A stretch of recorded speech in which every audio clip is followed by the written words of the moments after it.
Hello, everybody. Welcome back to the Dice Cult for episode 39 of On the Backs of Gods. I am your DM, Jillian, and here we have today, same as always, we have Frank, Kyle, Mac, Josh. Abby should be with us here shortly, and Krista. I just wanted to do a quick thank you to everybody who donated while we're doing our charity event, Gamers for Giving. We reached our first goal, which was truly astounding, and we really appreciate it. And so we've just kept extending the goal because, we're like, why not if all of you are so great and astounding? And we ended up almost reaching the second goal, but that still means that at some point in the future, you all will be receiving a dice giveaway, and we'll keep you updated about that online and on our socials. So if you go to at Backs of Gods or at the Dice Cult on Twitter, we should update you about anything that's going on, and especially if we do anything with some pretty dice. So jumping into it, I'm going to give us a quick recap. Yay, Abby. I'm going to give us a quick recap about what happened last time, and then we are going to jump right back into things. So last time you all arrived in Olafsveller. The party split. Some of you traveling with Prince Gorbjorn, some of you staying behind at the inn, and then splitting even further where it was Roshan, Tordrecht, and Nanna who went to go address Egill, who is the man hired to kill you, but decided on his own that he'd rather do an abduction and sell you basically into some sort of military work. But I digress. The ones who go to talk to him, he states everything he does is legal, even if it skirts the lines and twists the words. There's a man who stands up to him, stating that there's 30,000 gold standing in this room. Why aren't we, either killing it or taking it? To which Egill kills this man for his poor manners in front of his guests. The party then becoming antsy at the murder that just happened in front of them. Egill tries to keep you there to talk a bit longer to get some questions answered, answer some of your questions, and says that he'd be willing to negotiate by moving your 50,000 gold bounty for the whole party down to the cost of a cart and some labor, for the cost of the men he lost and the cart you guys destroyed. And if you sign a contract saying that he can work out of Gull'Lundr, consider the bounty at its bare minimum, and he'll even give you a hint about maybe who wanted you dead. Though, morally speaking, the questions, these tasks at hand were to brand a person's face, though this person was the man who originally had Egill's job and was selling people into slavery, and was going to do the same to you. And then the second part being the contract. He says that if you're going to do this, one of you stays behind, to which Roshan does. The rest of you head out. Saga and Gorbjorn have a fun day out shopping. They get some new items. Saga gets some fabrics and some threads. Gorbjorn gets a beautiful new sword that is really good for crushing things. And he also gets himself a nice fancy bag full of magic that lets him store more things than he could originally. So he doesn't just have like a pillowcase full of odd-shaped gold objects. The party reconvenes to discuss the matter at hand at the inn, where they go to Prince Gorbjorn's room, and Fen's trap triggers breaking two large vases, too big to be fixed by mending this time round. The party starts to discuss their options, seemingly leaning in a direction where they want to, you can correct me if I'm wrong, party, that they may possibly be at least heading back to Egill's place to retrieve Roshan, and possibly either try to get more elaboration or try to do a little bit of, hey, maybe what if, but that's just what I was picking up on, or everybody just runs and Roshan lives here. I don't know. Meanwhile, Roshan stays behind with Egill. He tells Roshan that their conversations will be off the books. And Roshan opens up about his addiction and not being sure what the future holds for him. Egill listens to him, and he suggests that they get in the pool. And that is where we left off, with Egill ending the intense conversation by going to the pool. I am going to start with team stressed out people in an in room while Gorbjorn's in the bathtub. So that is where we left off, with the party starting to make arrangements. And even if you're like, hey, the first thing we want to do is we want to start walking and going, or we want to talk more about this, completely up to you guys. But that is where we left off. We're in the hotel room.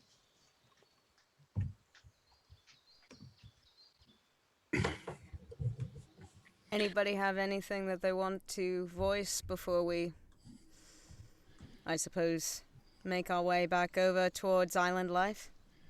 Nanna, did he give you any indication where to find the man that we're meant to brand? Is he well guarded? Are we going to have to fight our way in to reach him? Out of character, I don't believe we got any of that information. Am I remembering correctly? All you were told was that he was in town. The only thing that we chose to take from his suggested mission was that the man is in town. That is all we learned. We didn't want to get too much further into deliberations or what could have wound up being negotiations without the rest of the party there. He certainly sounds an unsavory character, and I still have reservations about inserting ourselves into this feud. But also, we're not killers for hire.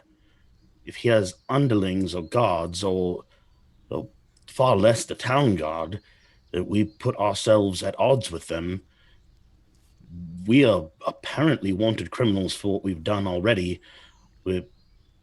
which I think we could argue we've done for the right reasons, and I'm not sure we'll be able to make this same argument if we go through with this. The only thing is, we cannot attest to what we have done being in the right in a court of law without also outing Ave and how he died. I understand that, but if I'm Ave not prepared to let that go yet. And I understand that, and I agree, but if Ave's plan comes to fruition and we're successful, it will all have been worth it. And I think that the Jarl will give us leniency for having accomplished that, if this goes as we had hoped. We can only hope. Isn't it Jarl's rule that we have bounty now? Out of character, would I know that? Do we have any indication as to which locality's law we've broken, or is it just the law of the land? From what you would know, these laws, mostly laws about corruption, are the Jarl's laws. Okay. To people in different areas can extend upon those laws. Of course, depending on your view of it, but murder is also illegal. You can always try to defend yourself. Done that. It was in self-defense and blah, blah, blah. But also one of the Jarl's laws. And when it comes to murder, the thing is, it's not like, sometimes it just ends in a fine.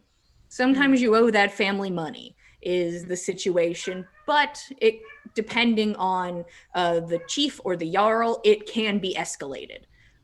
So it really comes down to, there is an overarching law, but chiefs can grab onto those laws and be like, I really want to enforce this one. Okay. So that's really the setup. You've broken the laws of the land, basically. Yeah. To answer your question, Gorbjorn, Yes, the laws that we have been cited as having broken are the laws of the Jarl.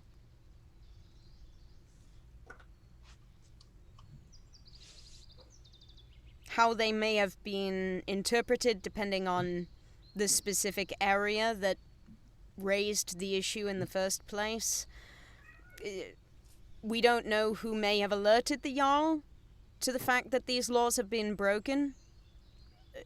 Could come down to exactly which region decided to press charges, as to exactly what the nature of the recompense for the crime would be.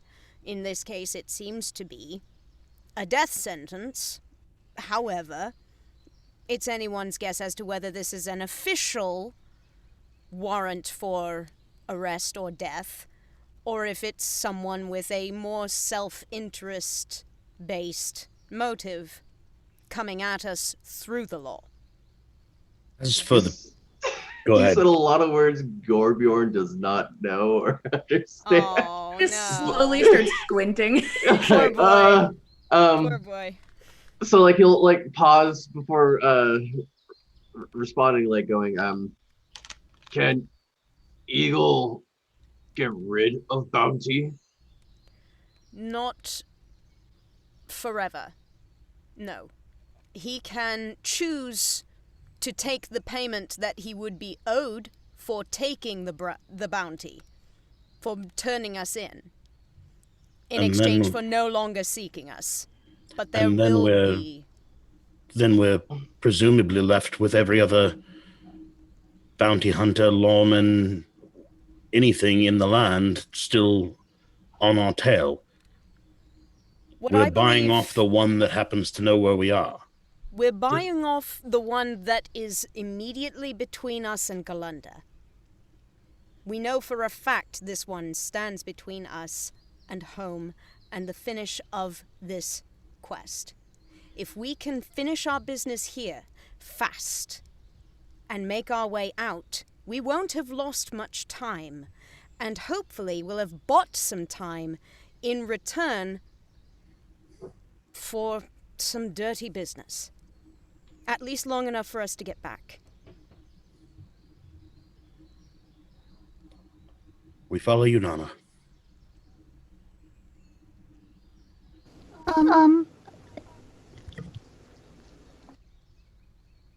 No offense, but I follow Lady Seidyr. Not you, but I need to talk to her. Something isn't right. I never had anything like this happen when I was traveling on my own, and all the options seem very bad. If your lady can provide us a lighter path, I'd sooner take it. Please believe me in that. Okay. I think Saga was already kind of off to the side, sitting on like the bed or something, kind of getting out all of her things.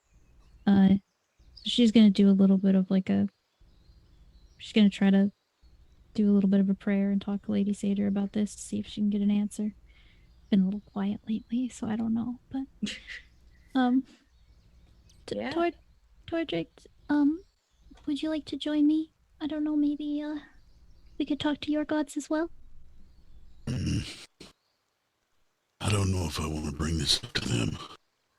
I don't know that they would like this, but there's something about the idea that they wanted to kidnap us and sell us and such. It's not, nobody deserves that, and anybody that has something to do with that to me deserves, I just feel like they need to die. Maybe the prayer will do me some good. Yeah. I'll join you. And Tordrick goes and pulls out his little wooden figurines and begins to go over to the area where Saga is and do the same thing. Nanna will silently join Tordrick and Saga. No prayer she's offered yet has given her anything, but as Tordrick says, faith is what you're supposed to express. So she'll show some faith and she'll ask for some help. Could the three of you roll religion checks for me? I never set up a thingy. I'm also gonna use the little figure that Tordrick gave me, in addition to my Lady Seidyr symbols. Okay. Oh, no. Oh. Poor Nanna. She's never gonna get that call. Just as I expected. What do we got? 9 for myself. Oh, no, buddy. I have a 7 if it makes you feel any better. Ew. What? None of our gods want shit to do with No this. freaking help at all. I mean, Saga, if you're interested, I'm just saying maybe you have an item if you really want this to succeed. It's up to you, hun. I'm just reminding you. Yeah.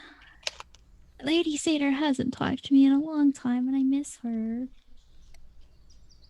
I do want this to succeed. I'm gonna use it. Okay. You feel that continued silence that you have felt for a few days now, and you wish it not so. And you feel that connection again with Lady Seidyr deepen. Sarho daughter.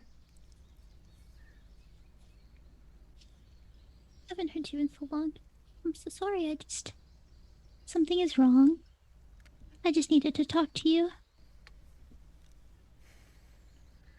Do not be sad. What wisdom do you seek? Well, there are some people that are trying to get us. I think they're trying to get us killed. We must have done something wrong, or I did something wrong throughout the way. It's just this never happened when I was traveling on my own. Just following your guidance. Would you know who they are, or if we can make it up to them somehow? Did we make them sad, or? You can feel a low hum in your mind, as if she's resonating in the space. And it almost feels like your mind is rapid fire going over the events of the past couple months. And you see it moving before your eyes.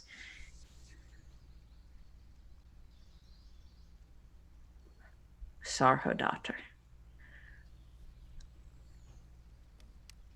I speak in riddle, and I give you minimal, but I do not wish you sad. For your sadness, it grows deep in me. I gave you a task, and your task has brought you to this group. Your goal is to finish your tasks, and you cannot finish your tasks if you are taken from this world. But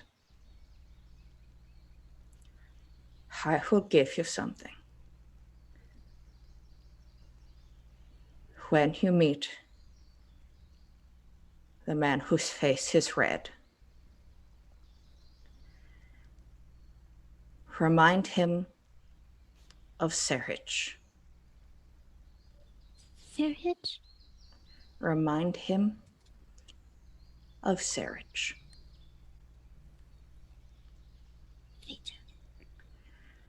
You must do what you must to complete your mission. Sometimes it will be wrong and it will not feel right. But you must find those birds. You must watch them fly.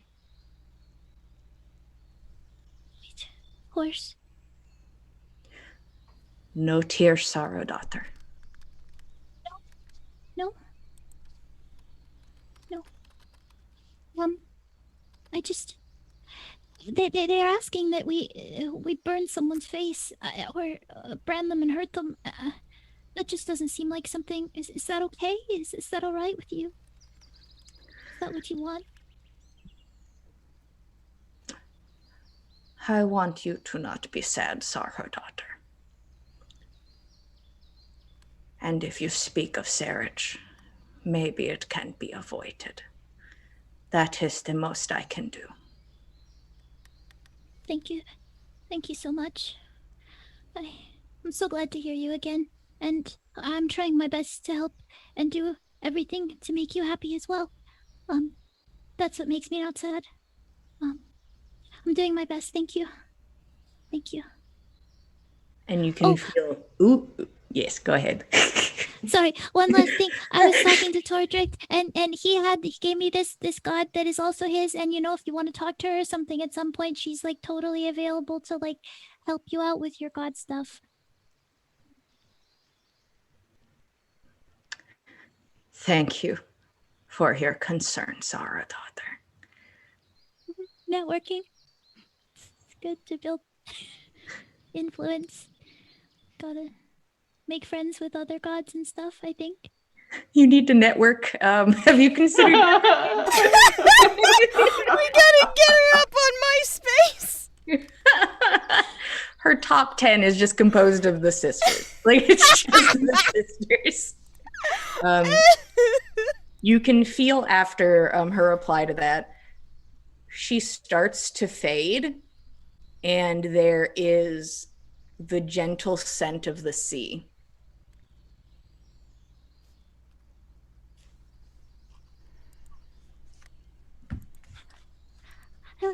That was wonderful. Oh my goodness. Tordrick, I think I talked to her about the sisters, and I think she's thinking about talking to them. I could you were talking about the sea and how your gods, and I could smell it. It was, I think. Smelled it? Mm-hmm. How did it smell? It's refreshing. Cold. Exactly. Nice. Yes. Salt. The smell of the foam reminds me of ale. Oh, I guess so. Anyway, there were some other things. Lady Seidyr talked to me, everybody. She said that we need to finish our tasks because we need to get back to Gull'Lundr, I think. And she said that when we talk to the man with the red face, so I think she's talking about, that guy. Yes. We should speak of Seidyr. Seidyr. Yes. I believe that's a person. She said it may help. If Lady Seidyr says it, I do not doubt it. Oh, of course not. No. Saga, would you like to engage Egill in conversation about Seidyr?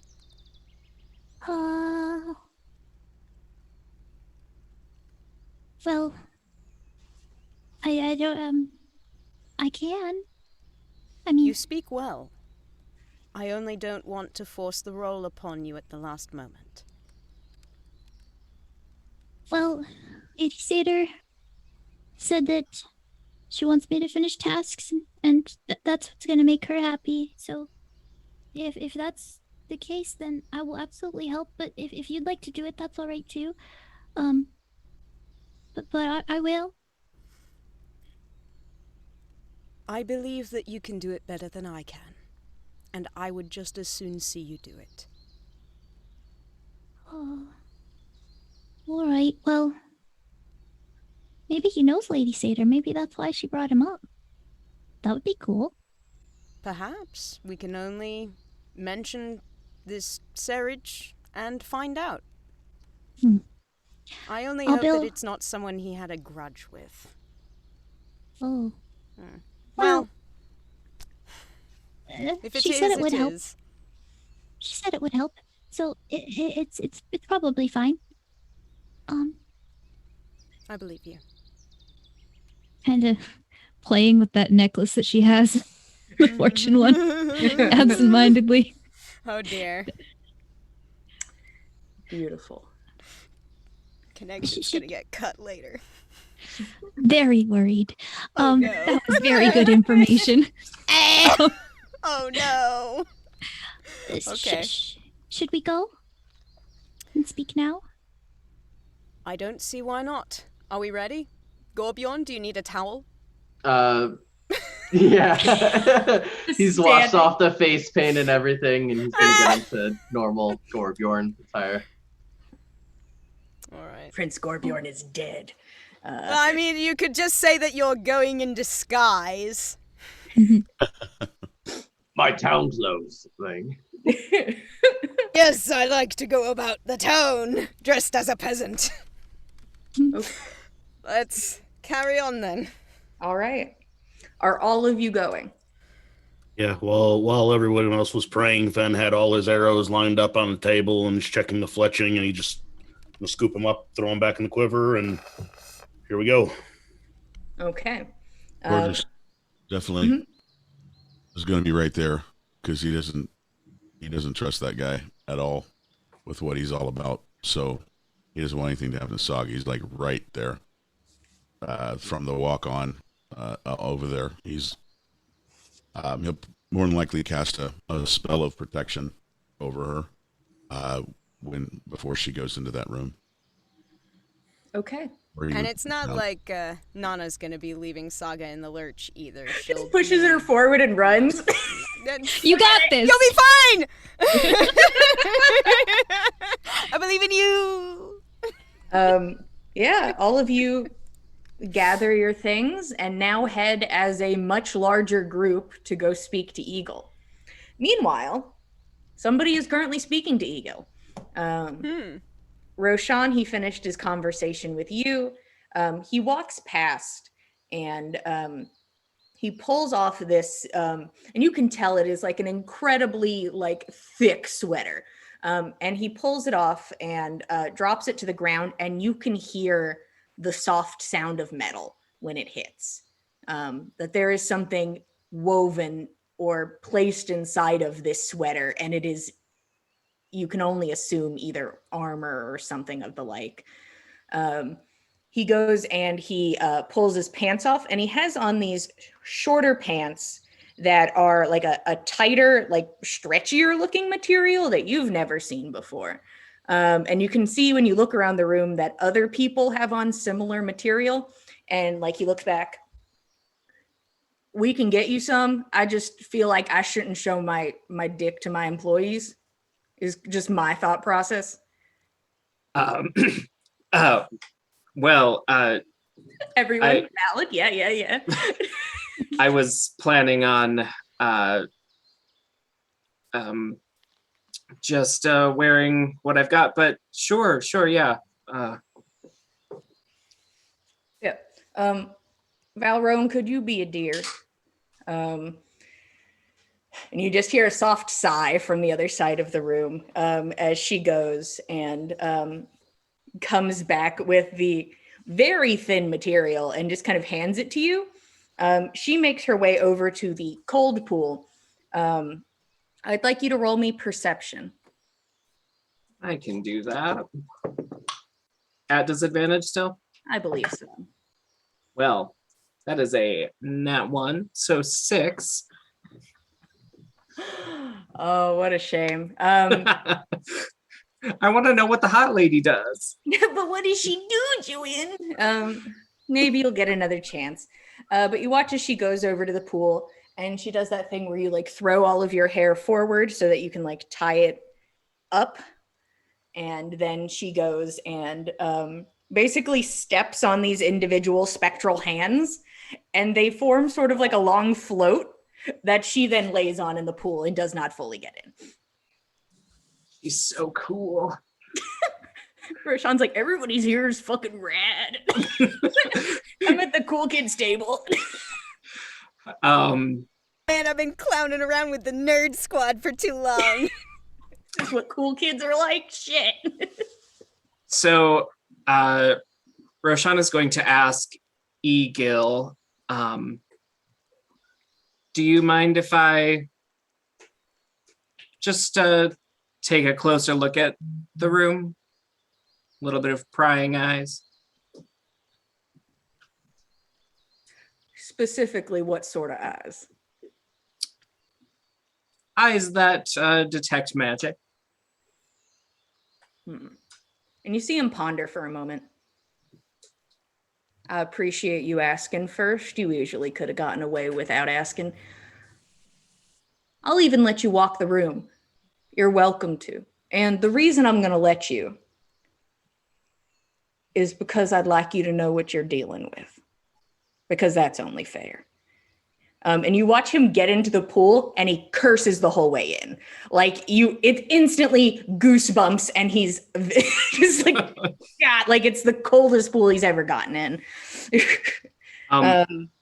Is there a little changing room in here, or?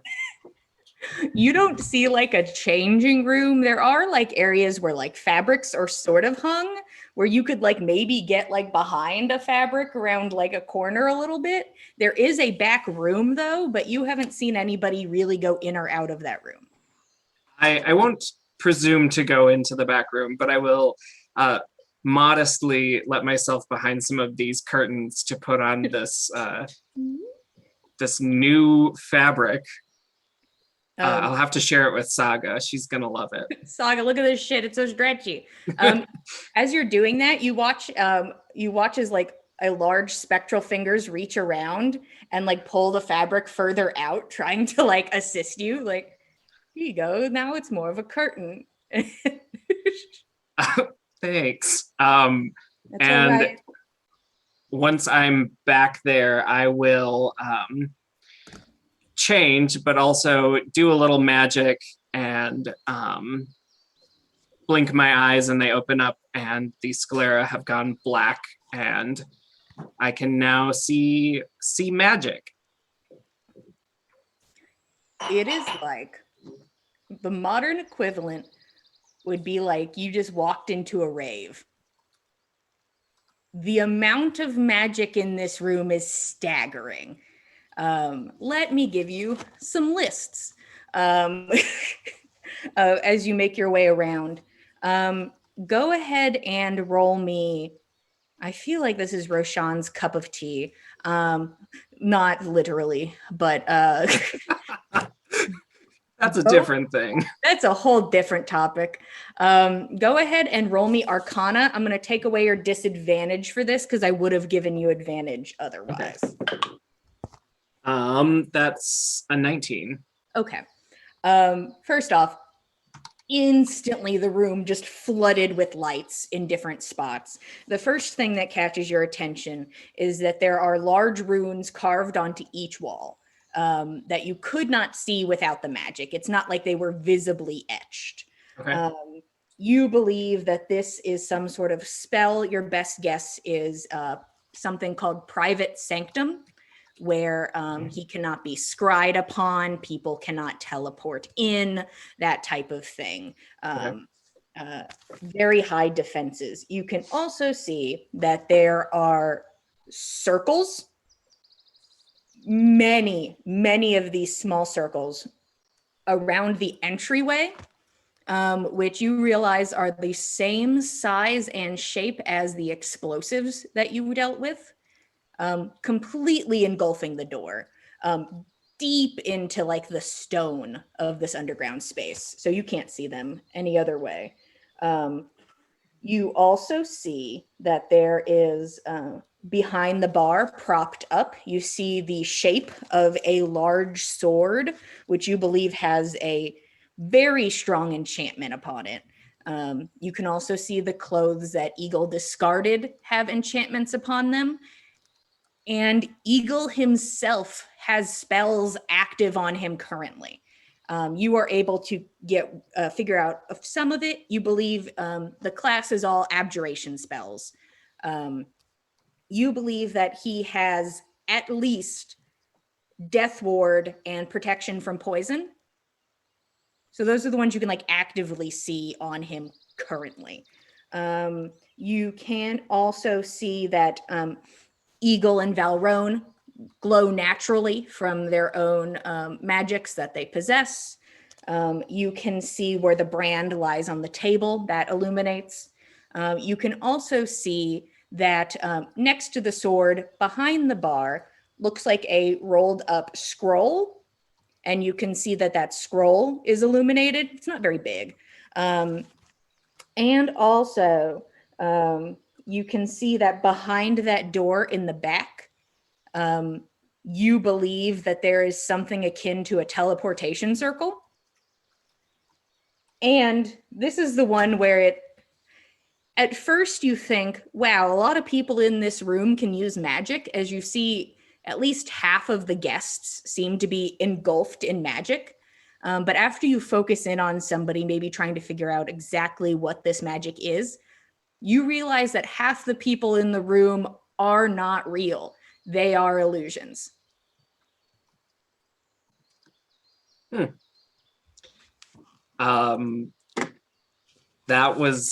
a lot of magic. That's probably more variation in magic than Roshan's ever seen in one place. He's seen stronger magic probably like at the Temple of Odin, but this is like a kid walking into the future. He's future. He's just kind of staring around like, wow. You could hear Egill on the other side of the room. Impressive, isn't it? Yeah. You are well prepared. See, you need to back up confidence. If I was like this and my room didn't look like this, I'd be a fucking idiot. I can't say you're wrong. And once he's done a lap of the room, he will do a bad cannonball into the water.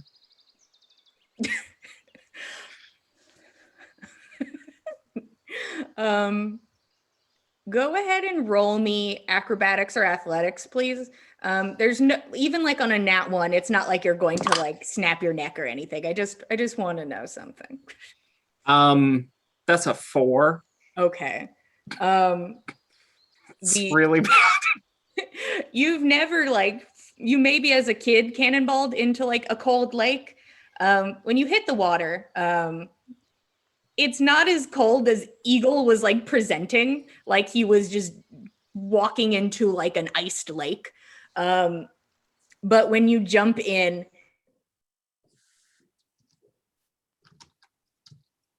oh no. Become a statue. Stop it. It's the statue. It strikes again.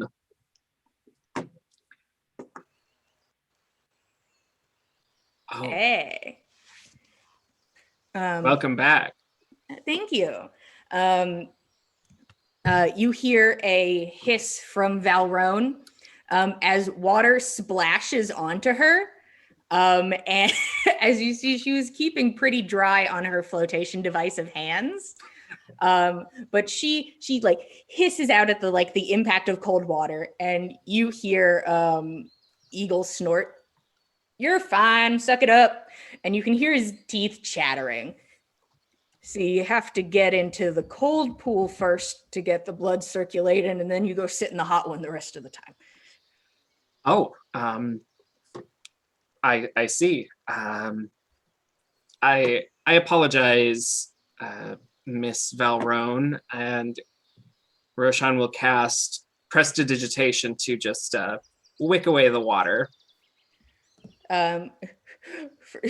She looks, her face it does not portray anger, but you can feel it radiating off of her. And then once she is then dry again, that feeling from her dissipates. That's all right. Don't do it again. Of course. She can be a lot. Don't worry about her. She'll be fine. So I've read about them, but I assume there's a circle in the back for fast travel. See, that's the secret. Be able to get places quickly, or at least be able to look like your places quickly is what I aim for. And the thing is, if you do both, you never know when it's going to be me or just, the mirage. And the thing is, you all were incredibly lucky. Once again, the confidence, but you were incredibly lucky it was not me. This would have gone a bit differently, and I would not have tried to save up on my supplies, and I would have kept you knocked out as long as I could. I can't blame you for that. So is it connected with any others, or Oh, yeah. I have friends. so you get around? Well, when you put it like that. Yes, but I understand outsourcing. I understand that I have a set of skills, that Valrone has a set of skills, but money can get somebody to help you with something else. Like all this in here, that's not just me and Valrone. Those are friends in other places. Of High course. places, low places. You have to acquire contacts. And I don't want to say I'm near untouchable, but I am damn near untouchable, is the thing. So do you spend most of your time here in Olafsfeller? Well, I will say I do have a couple other places that are a bit under the thumb, but I like the positioning of Olafsfeller. And I'll tell you, I really like the positioning of Gull'Lundr.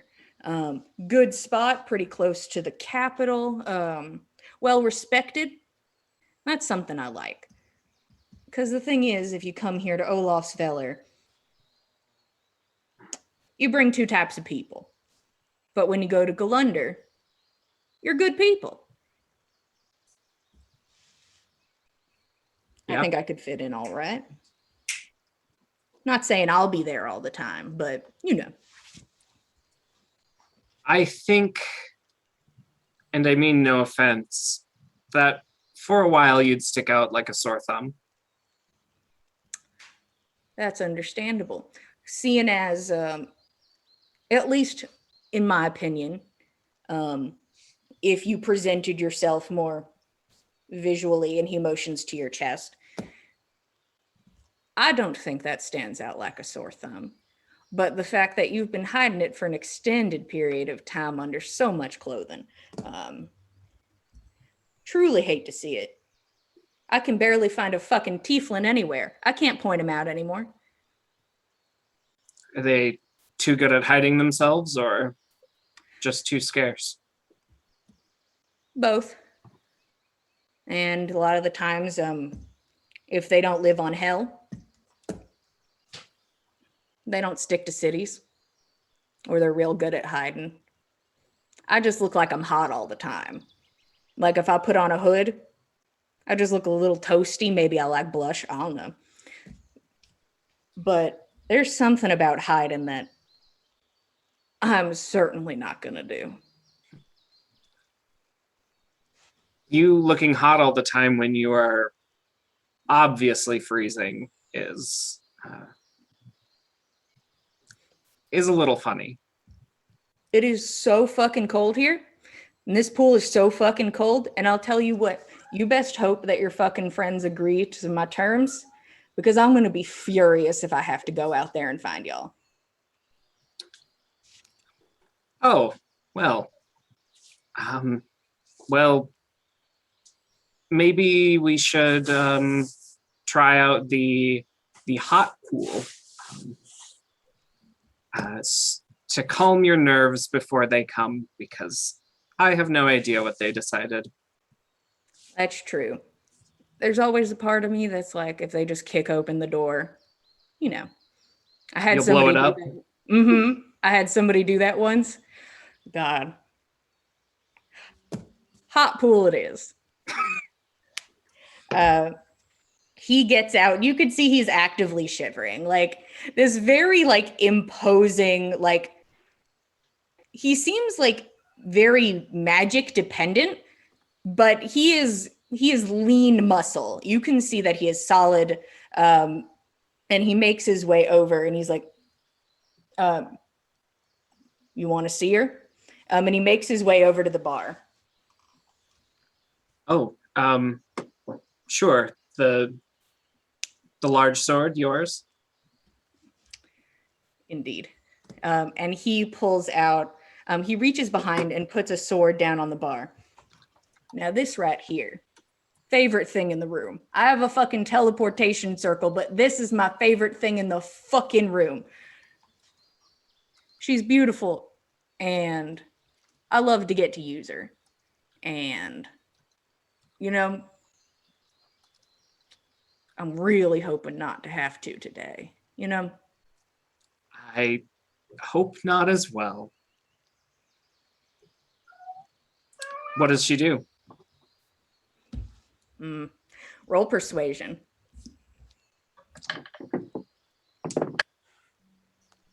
Um, 13. He looks at you, and you see that like the first instinct is to keep some of the details, but he's been on such a roll on telling you near everything that part of his brain that's like, you can keep a secret, and he's like, nah. So the thing is with this, she basically does what a normal sword does, cuts people up like you do. But the thing is, she sort of sticks with you. And each time I'm able to get a blow, each time I'm able to cut into somebody, it builds up and gets worse and worse. And you can fix it sometimes, but sometimes you can't. And it's incredibly hard for your little cleric friend to do much about it, I'll tell you that. So she rends flesh extraordinarily well. And she keeps it that way. I hope to never be on the sharp side of that sword. I hope so too. And you speak of her so fondly. Does she have a name?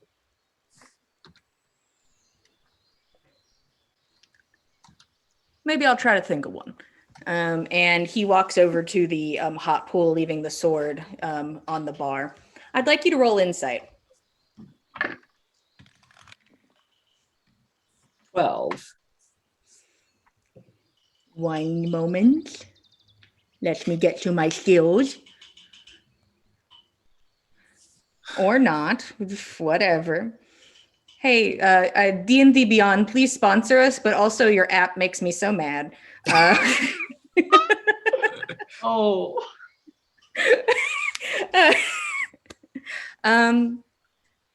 Yeah, you don't pick up anything from that. He goes over to this hot pool area and like pushes like this large like pile of like cushions off the top. Steam instantly comes up, and he's already in like up to his chin. Like it's just like he's there, and then he's in the pool, almost fully submerged. Roshan will follow over to the pool and just dip a foot in because it's steaming. That seems dangerous. Yeah, it seems like a very warm bath is the temperature of it. But because you were just in the cold water, it definitely has like a burn to it. But besides that, it is not like boiling. So he'll probably dip a foot in and then, and then re-dip it in and, that's not so bad. And then slowly sink his way into the hot pool. Sorry, my brain was just like two bros chilling in a hot tub. Happy to fight because we're not gay. That's where I went instantly, and I just zoned into it. I was gone for a minute. Totally understandable, because frankly, it's the truth. This is the truth, maybe. Feet apart because they're not gay.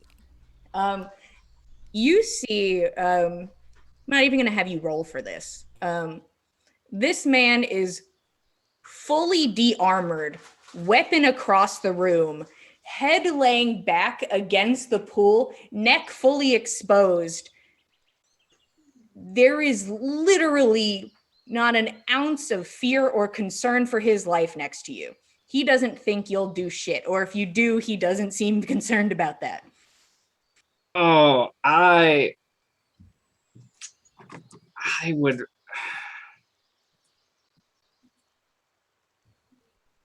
I'll just,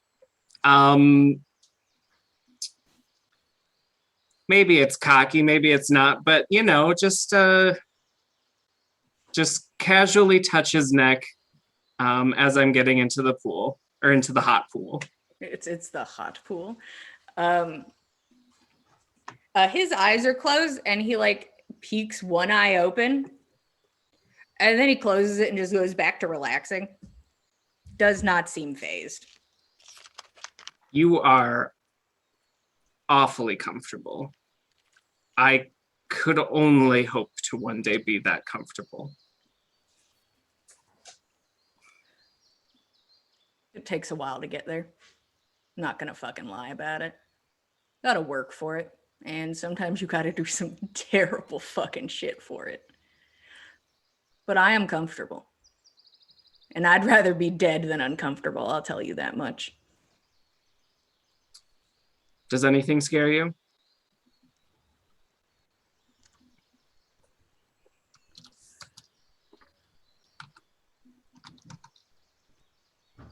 And he looks at you.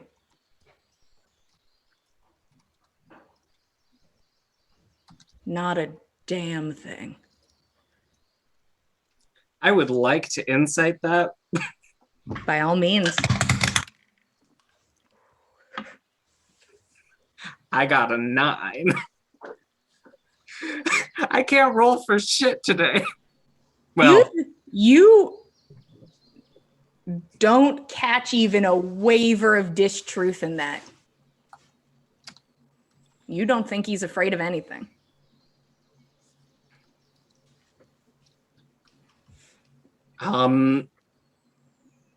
Then Roshan will attempt to mimic it and relax in this pool. If Egill's not afraid, and he's been a kind host thus far, I'll join him and enjoy the hot pool. So the two of you chill in the hot pool. And he lays there for a while.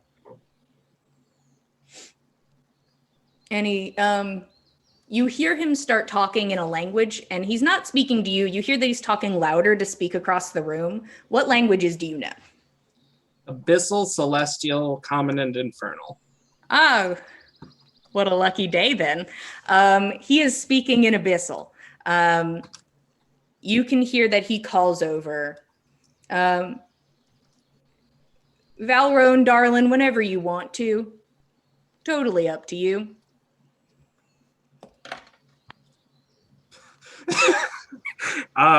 Roshan, who was quietly lounging, opens his eyes and looks over at Egill questioningly. You see Egill's eyes have been closed through most of that, but here's like the shift in the water and he like opens an eye and looks at you. See, there was something we talked about earlier. And I truly hope you don't hate me that much. And he reaches an arm across you and puts his full weight into holding your body there. And you watch as a spectral hand moves over to the hot pool. And you can see that it is holding your bag of onset, your last doses. And it does a full swan dive straight into the water. And Egill just is holding you in place watching it. Roshan fights to begin with. Go ahead. For whatever reason, I thought he was holding Roshan's head back, mouth open. the onset was swan diving. Eat, you nerd. Drugs. It was like, That's no fun. Yeah, it's just Nothing he has an can. arm like across your chest, like a seatbelt almost, like holding you in place. But seeing that, he calms down and, well, that wasn't very nice. First off, I never said I was fucking nice. I'll tell you that much. Hate the smell of that shit. So now the pool smells like it? Yeah, listen, I didn't say I thought it like through thoroughly. I'm having a bad time. You're having a bad time. We're equal. Question, why do you have drama in your bag?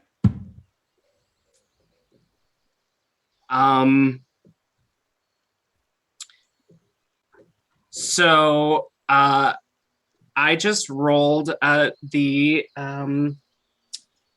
recovery die. Uh-huh.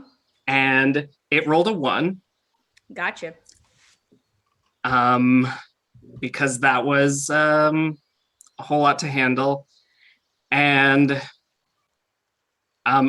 what does that do right now? That would mean if you were able, you would relapse. It can be something that you can attempt to fight, and currently you do not know where to get any, but you are in a state where relapse is an option if given the opportunity. It is something that you would seek out. Eagle's gonna roll something. He is still actively holding you in place. Got it. And he's just like watching your face. But yeah, you would actively relapse if you were able to. So Roshan's not good at hiding it. He's obviously distressed. But he tries to keep his composure and says, sorry, what did you say? Shit. You know, you try to do something and you just sometimes it don't work out. It worked out a little bit. I was asking about the drama in your bag. Does that sound familiar to me at all? Go ahead and roll intelligence. Nat 1. You have no idea what that is. I assume that's the little clear vial. Yeah. Now I'm just going under the assumption that you've never used it. No, I saw some people using it and I was running low on he like points to the floating weeds in the water and says, and I thought that might do the trick. Saw some people using it at a funeral and slipped some for myself. Shit. Well, I'm willing to give you like a class on it, an electoral class on drama. But also, Valrone, could you come here, please? I think I may need your assistance. He has not let up his arm. He has kept it there for this full conversation. Now, Roshan, I can see you're struggling. And if that's because of me, I fully apologize. That was never my intention. I am willing to help you. More off, Valrone is willing to help you. Not feel this way so intensely. Now, I'm happy to give that to you. But I need something from you, Roshan. What do you need? I need your friends to take that fucking contract with them.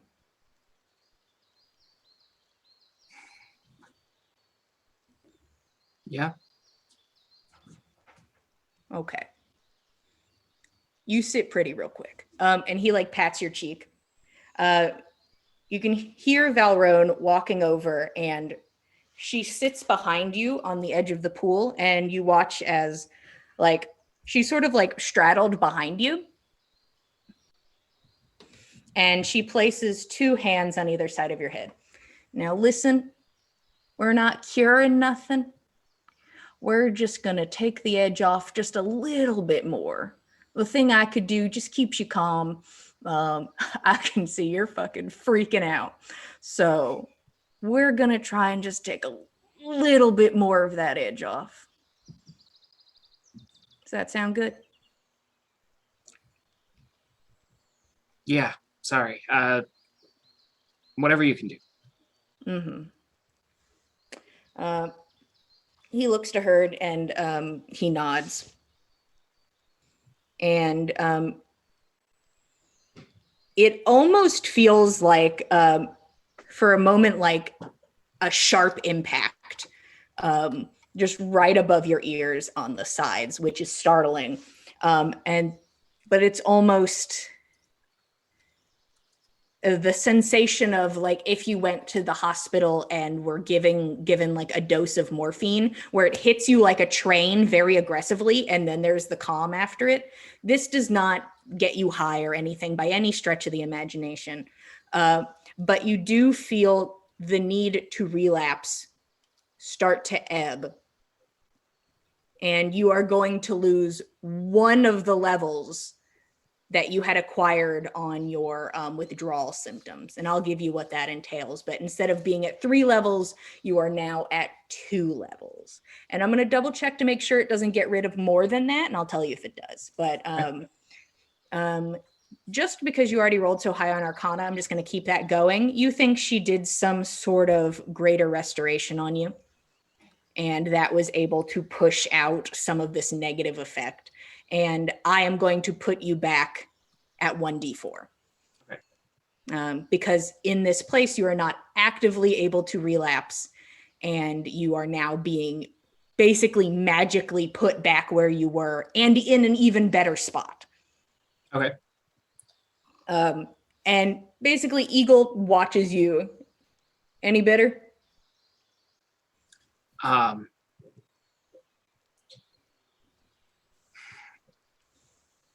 Roshan is still on edge. He feels better, but he's definitely on the edge of tears. But he's trying to hold it together and says,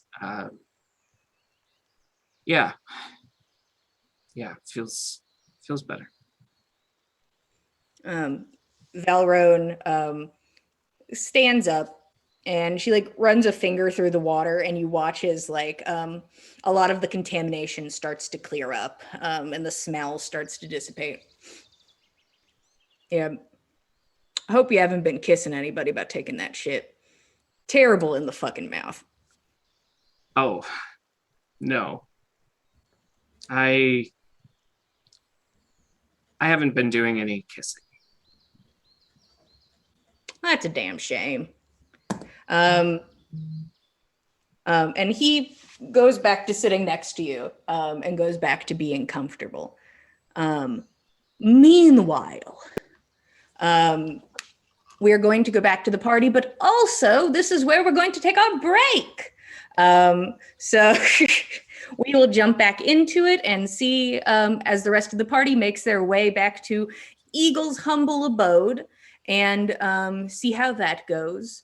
And we will see you guys in 10 minutes, and we'll get right back into it. So see you guys then. 10 Thank minutes. you, Tan.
Hello, everybody. Welcome back to On the Backs of Gods, episode 39.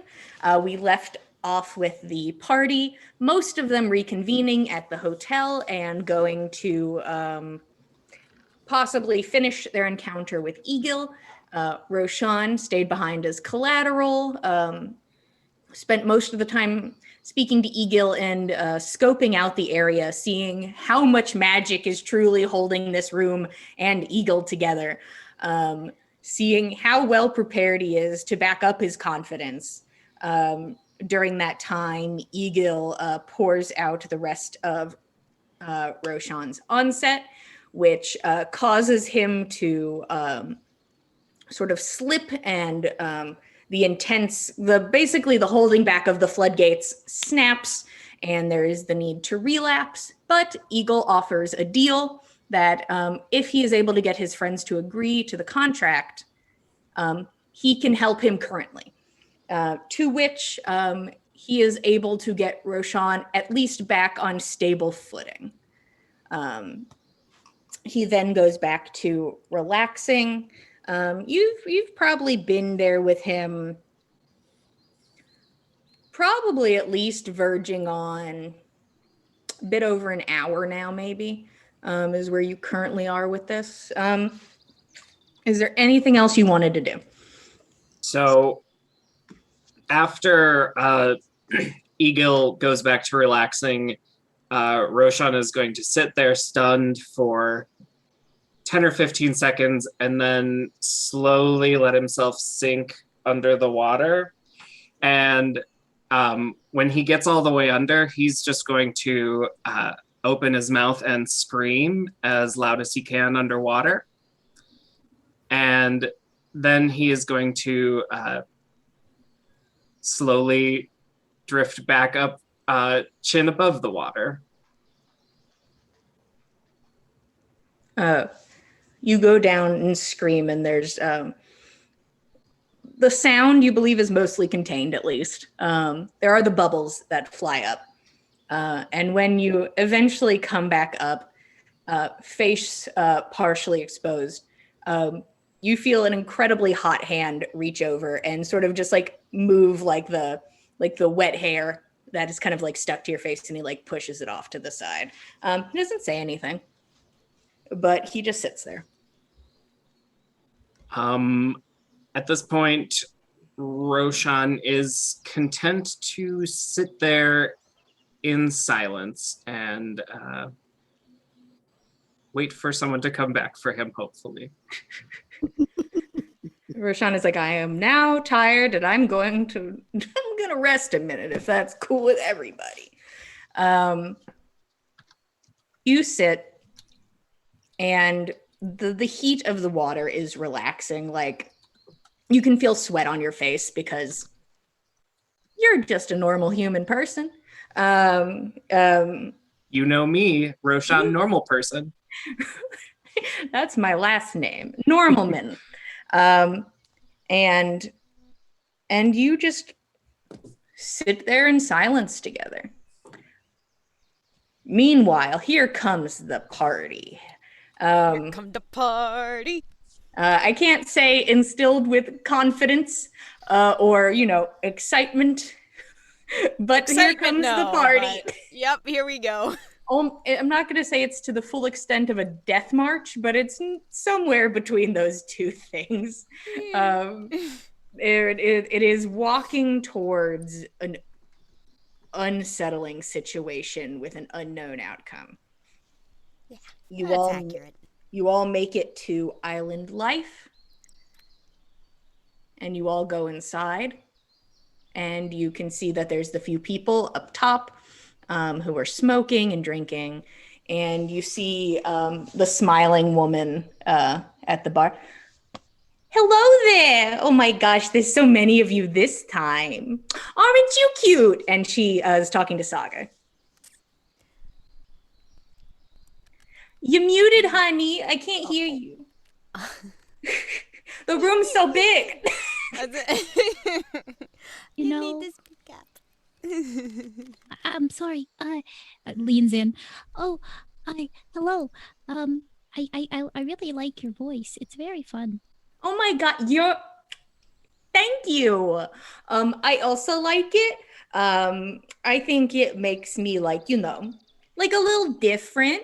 And because, not a lot of the other girls talk like this. And, I just think it's kind of fun. Yes, it's very unique. I like Thank you. what was I doing? Oh, we're here to speak with Egill.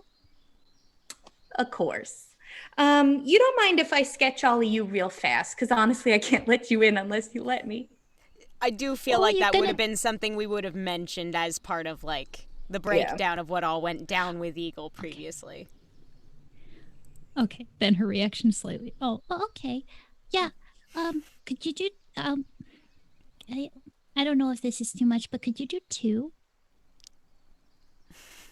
I can certainly try. Can you But, draw me a like, wolf? Oh my! Yeah, the second one I want to keep it. Oh, and then can the wolf too? Oh, and then if we could, if I described somebody to you, would you be able to draw them? I suppose I could. Honestly, I'd be willing to. I'm very quick. If you guys put like a gold on the counter, I would draw these 3 things. And they'd be done by the time you came back up, hopefully. Nanna will put a gold down on the counter for. I was hoping Saga coppers. Just start scouting. No, we are not making even worse enemies out of this bartender than we already have. Okay, so I'm gonna draw a wolf, and I'm gonna draw another picture of this cutie. And who describe your person real fast, and I'll wing it. Okay, so her name is Lady Seidyr, and she's a beautiful goddess, and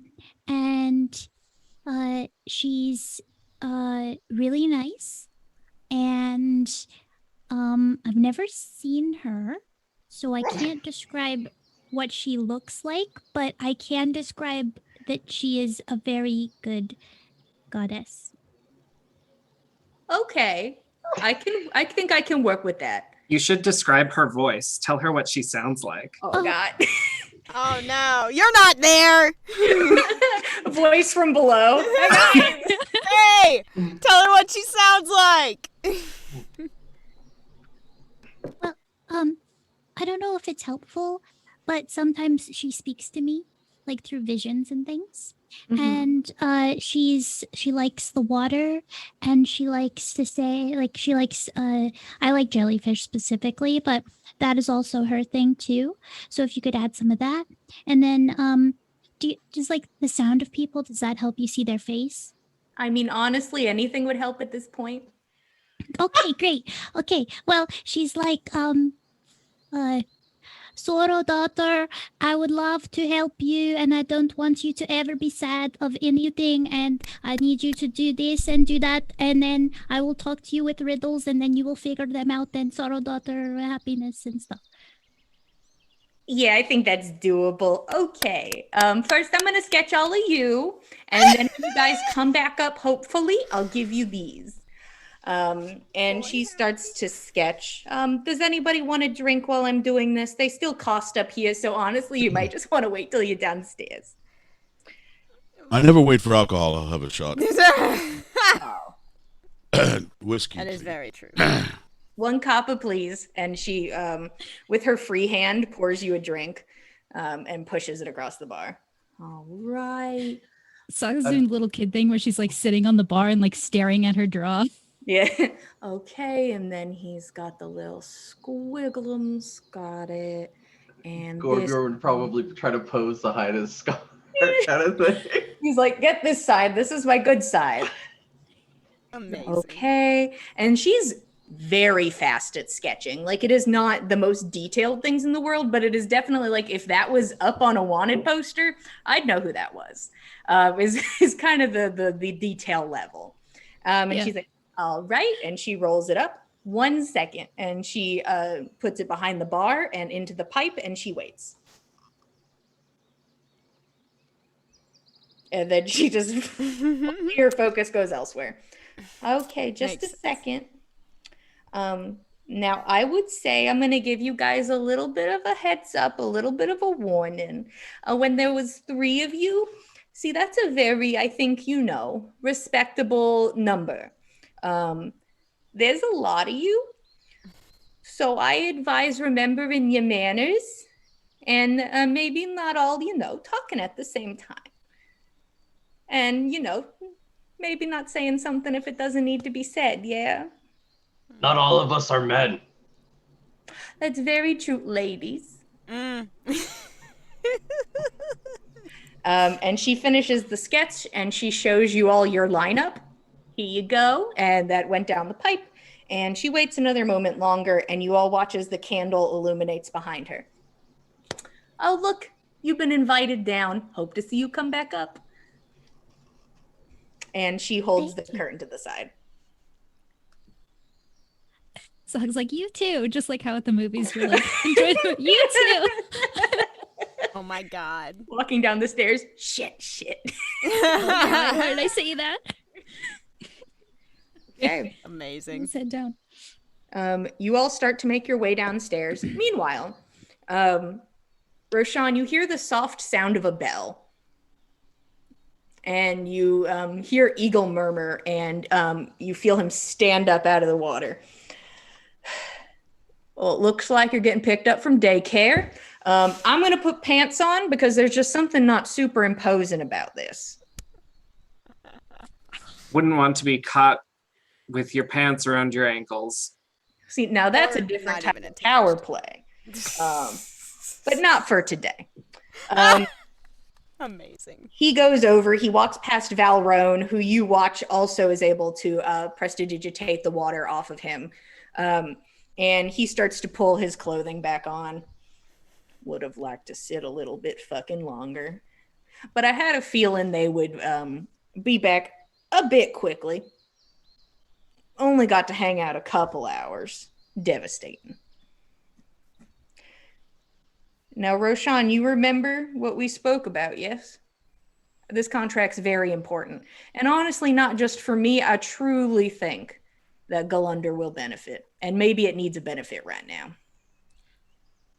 Oh, yeah. So Roshan has been watching just kind of absent-mindedly and then remembers that his friends are coming downstairs and that he should probably be ready to greet them as well.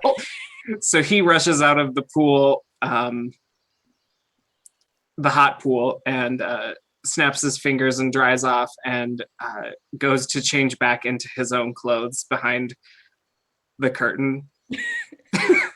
You see Valrone has no urgency and does not move to like get up and present herself the way that Egill is. She continues to float on this bed of hands in the water, unmoving. You watch Egill go over and he looks at the paper. Well, the whole family's here. Shit. Oh, can I do a thing while we're walking down the stairs? Of course. I'll cut to you in just one more second. I'll have Egill stand at the door casually. You watch Egill go over to where this piece of paper came out. He examines it. He puts the paper into his pocket, and then he places his hand next to the pipe, and you watch as a handprint kind of mark on the wall illuminates. Okay, they're going to be heading down any second now. You don't want them to know you've been relaxing and having a good time? Oh, I just thought that I would need to help convince them of the paperwork. Oh, yeah. Listen, play it cool. Honestly, maybe they just want to cooperate, which I'd truly appreciate anyways. But we'll see. We'll see. And he sets himself up.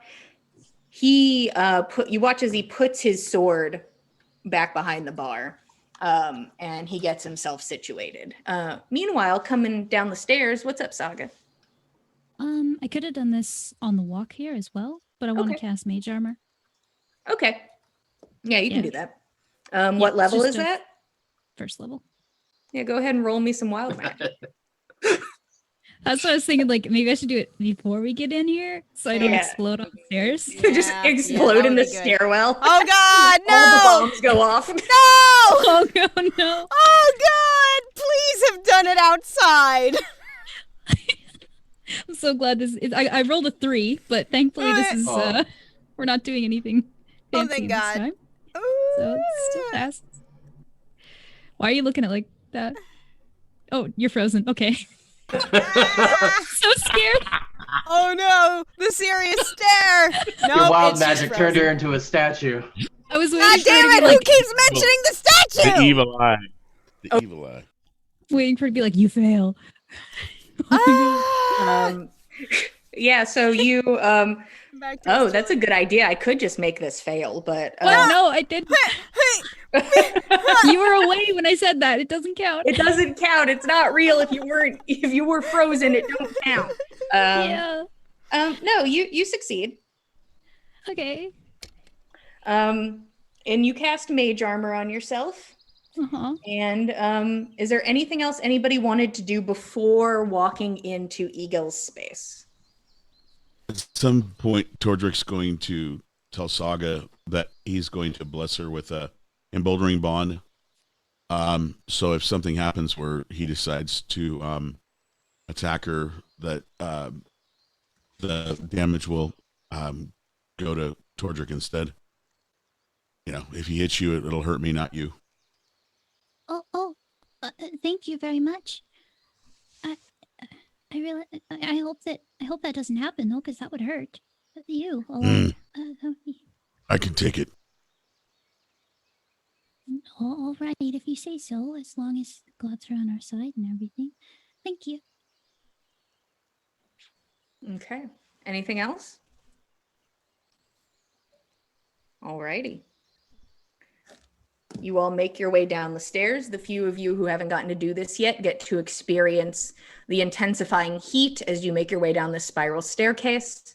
It's a very humid heat, which I would say is something that you guys are definitely not used to. But you make your way in and you see the door in front of you. Who's going first? Me. Okay.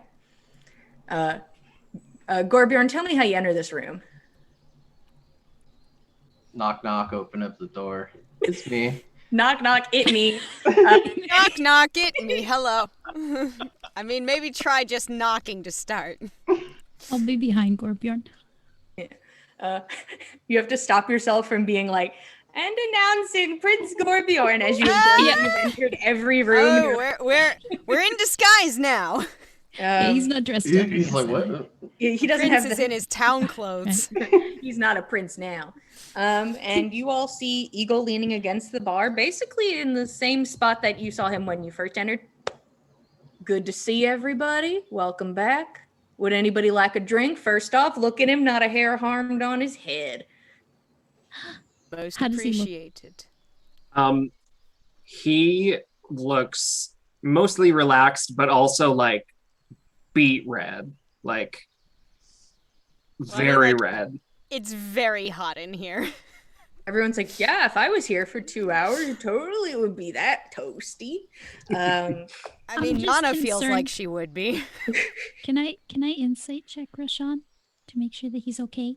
Yeah, you go ahead and roll insight, and whatever the number is, Josh, you tell me what that number would mean. So you're not going to roll against it. 18. Okay, what would she see with an 18?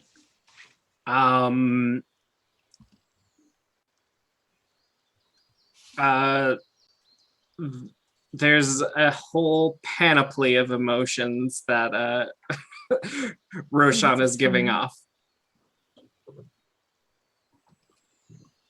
Very big bunch of them. I am a ball of emotion. All of them. All right. Her eyes will like linger on him for a second, but she doesn't stop smiling and just looks over it. All right. Eagle. Can I get anyone a drink? I could do with a whiskey myself. They're not crunchy down here. That's good. Crunchy. That sounds fun. I'll can did get I you a know sugar you'd say cube or that? something. I can find something for you. Don't worry, man. Whoa! You think you have the cube? Wow. I do, They and come I'll in get you a nice cubes? little shot glass full of them. And you watch the downstairs bartender woman run over as she starts to pour, I believe, 3 little glasses of whiskey, and starts to pick up and place 1 shot glass full of little sugar cubes. I wanted to order like a Long Island iced tea or something very like just annoying and frilly, and like 3 like things off the drink and an umbrella. She nods, and as you're kind of just like, and that, and she just keeps And adding that, things to it, And that. and she and keeps that. having to pour it into a bigger glass. Oh no! Here, I got my own glass. Oh no! She just pours it into yours, like, there you go. So all of It's just a drinking horn. drinks, if you ask Yeah, for I'm just a one giant horn. or your crunchy cup of sugar. There we go. Now, I think the easiest way to go about this is, and he focuses on Nanna. So tell me, how'd the conversating go? Well, we've deliberated for some time. Those of us who are holy or God-fearing in our group have taken counsel with their gods. We had one piece of advice in particular that I was hoping I might be able to allow my friend Saga to elaborate upon. I would love to talk to you, Miss Saga. Okay. Well, I spoke with my goddess, Lady Seidyr, and she had a few things to say about like you and the tasks we're supposed to do. Mm-hmm. I think it's pretty positive. Yeah, I think it's pretty positive on your side and ours. So I think we're gonna work together pretty nicely. It was just mostly mentioning a few things and Sarich, you know? You watch his smile drop instantly. And Saga, you stepped up a bit to talk to him. Yeah. And he goes very rapidly from leaning casually on the bar to standing in front of you. Georgia goes moving up. Now, Up and I've been smiling. I'm sorry, could you reiterate? Yes, well, I prayed to my lady, Lady Seidyr. That last part. Oh, she was mentioning that we should talk about Sarich. Saga, roll insight. Okay. I'm gonna use my Tides of Chaos and give myself advantage. Okay. You can add a D4 with that bond that I gave you. Ooh. Okay. Advantage Julian and just a says D4. you fail. I'm waiting for that. Don't give her do that. ideas. Okay. And a D4. Okay, so 16. Okay. Don't know him as well as Roshan. This man is very close. He closed the distance quickly. There is not enough room for Lady Seidyr between y'all. As he stands in front of you, you can hard gulp on my sugar cube. Like you can see that it looks like he's gritting his teeth while you talk, but even though you know that is like normally associated with like being very angry, you don't think he's angry. You think he's nervous. okay. He licks his lips. And Miss Saga, you're telling me that your goddess told you this name? Mm-hmm.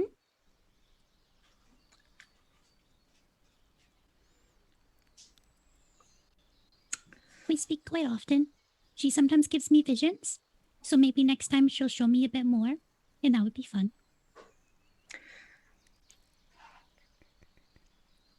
And you could just there's that just gnashing of teeth while you talk. Oh my god. Miss Saga.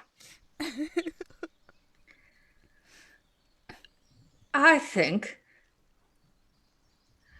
I would be willing to alter our deal a bit if you never say that fucking name to me again.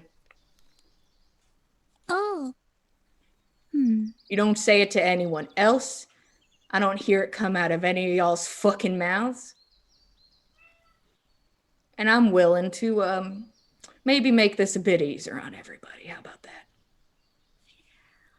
Well, I mean, I don't know. It's really interesting. Saga, do you think that perhaps maybe just one teensy little name tossed by the wayside might not be perhaps... It's okay, Nanna. I'm talking All to right, him. then. Okay, I trust you.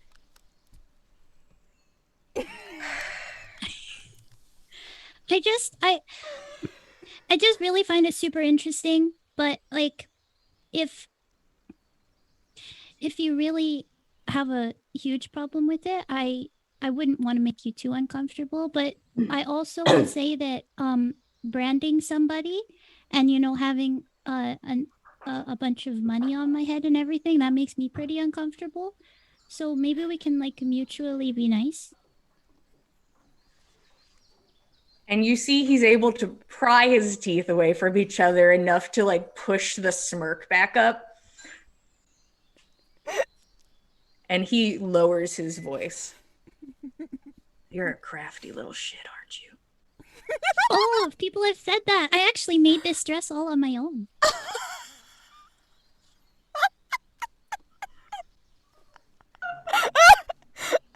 I fully believe that Egill is running an insight check on her right now. Knowing him, he probably succeeds. He's staring daggers into you. And he leans back a bit, so now that your faces, like he's leaned down so that your faces are even. And he straightens back up.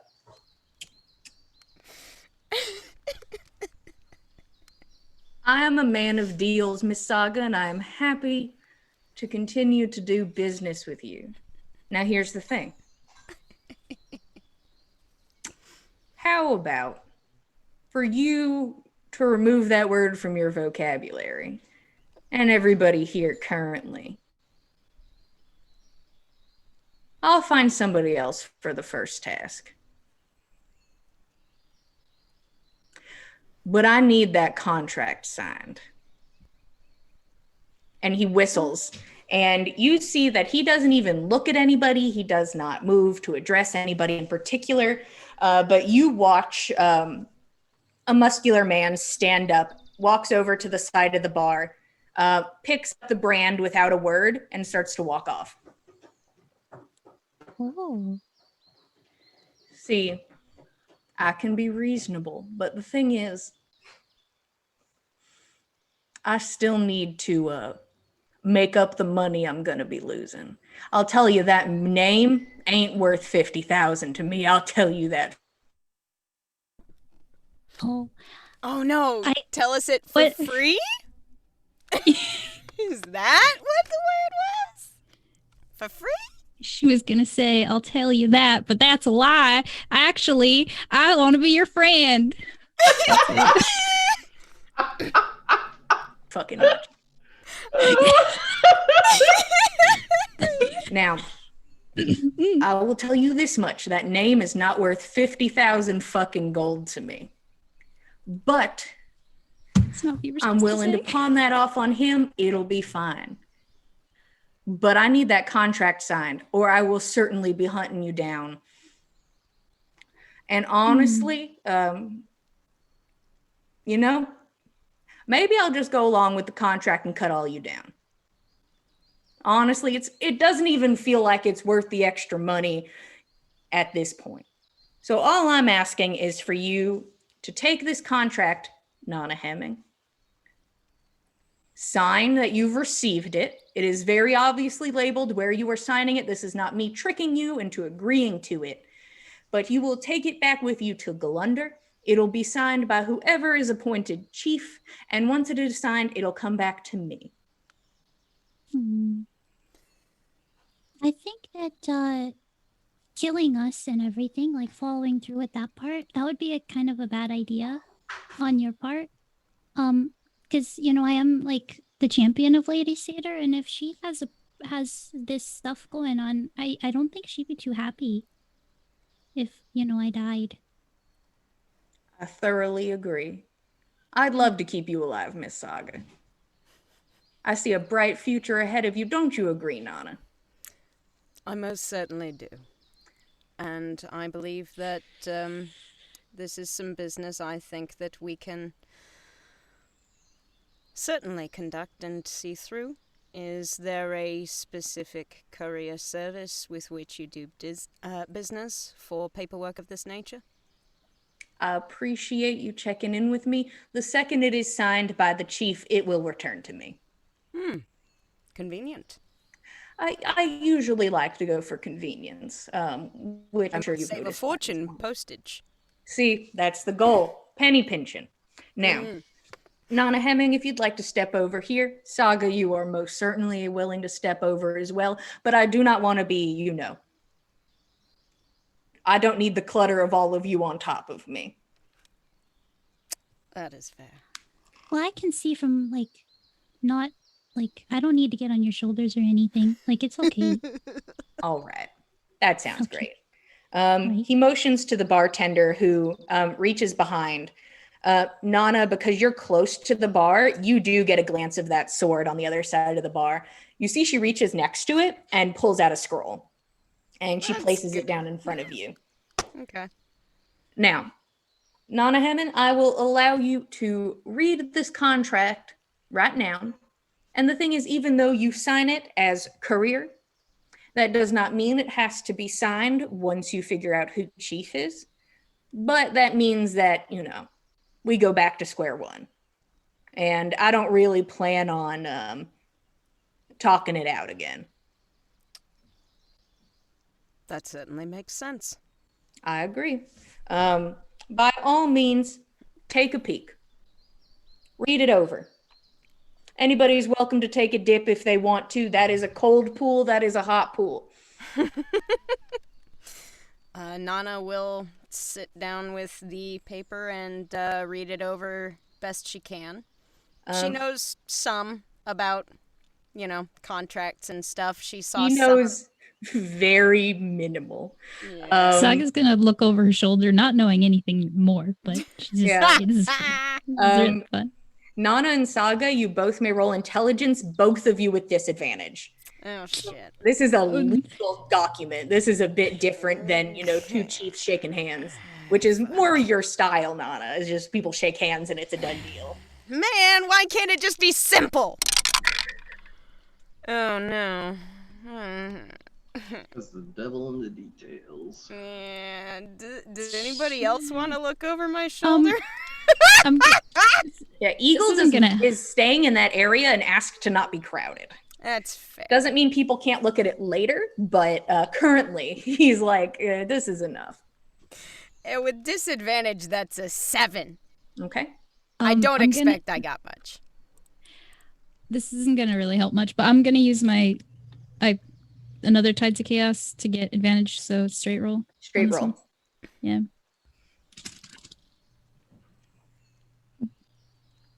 Straight, just normal intelligence? Just intelligence. 14. 10? 14. 14. 10, okay. 4. The thing is, Saga, you're able to read and understand this document. I can read.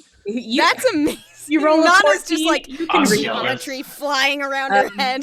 I'm going to say, Saga, that reading it, you can tell that This is not your specialty, but you can tell that it is very carefully worded, that each line is perfectly crafted to make as little room for loopholes as possible. That for you personally cannot find a spot where there's like a crack in the armor. You can't find that. Wow. This guy, he writes these things like a bard would write a song. It's very, very like particular, you know? You can pick that out. Yeah, I guess. I mean, I've done a little bit of writing, but I mean, I don't really write with like. There's a lot of thought in here. It was like She just has a law book in her bag. There's an awful lot in here, yeah. it gets boring on the road. I'm just imagining Saga with like teeny little pince nez. I'm learning. I woke up, this book was in my bag, I'm working with it. It's a gift from Lady Seidyr, probably. Yeah. I'm going to give you two the rundown of what is on this contract. Okay. Do not hold my wording currently as the binding language. For the love of God. What? Of course. I trust you to write up a prop for us to go off of, or please don't talking take points this or at something face later. value. This is just this is Spark Notes. Yeah. Contract Spark Notes. Here we go.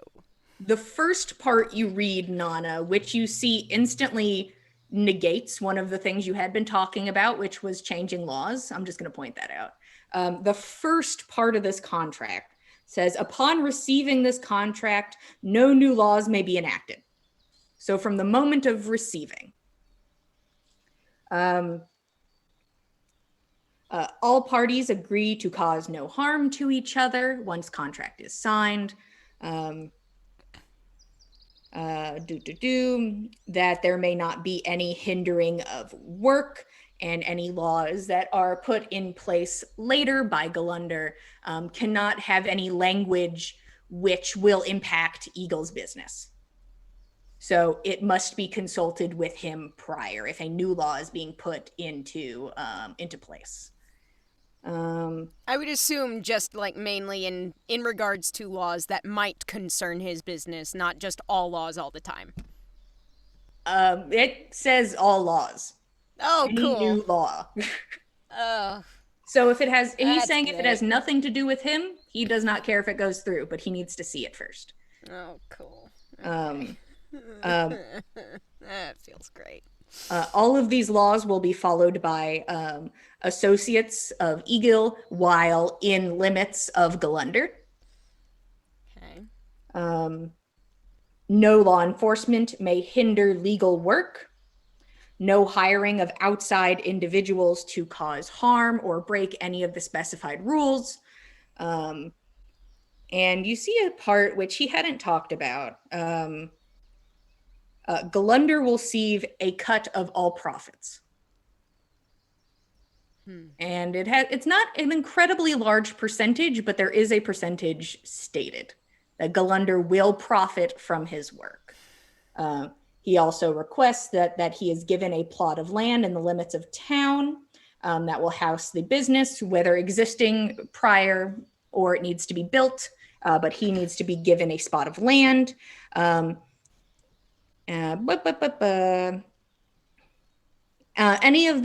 attempt on the signing party to disregard the statements on the contract will lead to the breaking of the contract. So if you attempt and are caught trying to circumvent these things, you are breaking the contract. If the contract is broken, the offending party's debt, bounty, and or wanted status will return to its state prior to contract signing. And you see that there is a spot at the bottom already signed by Egill. There is a spot for the courier to sign, and then there is a spot for the chief to sign. Okay. All right. Well, Nanna will read through this a couple of times just to sort of get a good sense for it. And, not an ideal situation, remarkably better from how we were starting. But, still not great. But then again, as Egill stated, this isn't signing off on the contract, only on its receipt for courier work. So, if nothing else, at the very least, she can admit to the elders of the village that she was between a rock and a hard place and made a tough decision, and this is where it's at, and what would they have us do? She's not looking forward to the conversation, but regardless, she will sign on the courier line. And when you sign,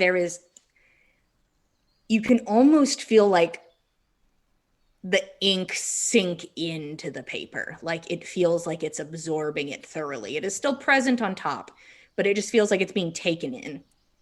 Well, there we go. Normal. Easy fucking peasy. And like I said, you are welcome to just throw this in the trash when you get home. But is that the best choice? That is thoroughly up to you, Miss Hemmon. I rather think, since you will doubtless have every idea exactly what we did, not the most advisable course of action. Of course, and I'll say this is just a little cherry on top for my dear friend, Miss Saga here. Just another incentive to keep things you don't understand out of your mouth. And I mean that as kind-heartedly as I can say it. I promised that if you branded the man who was going to sell you into slavery, that I would give you some information. And you know what? The new trade for that will be you never saying that name again. Consider it blotted from my mind. All right. I can speak for the party on that. Of course.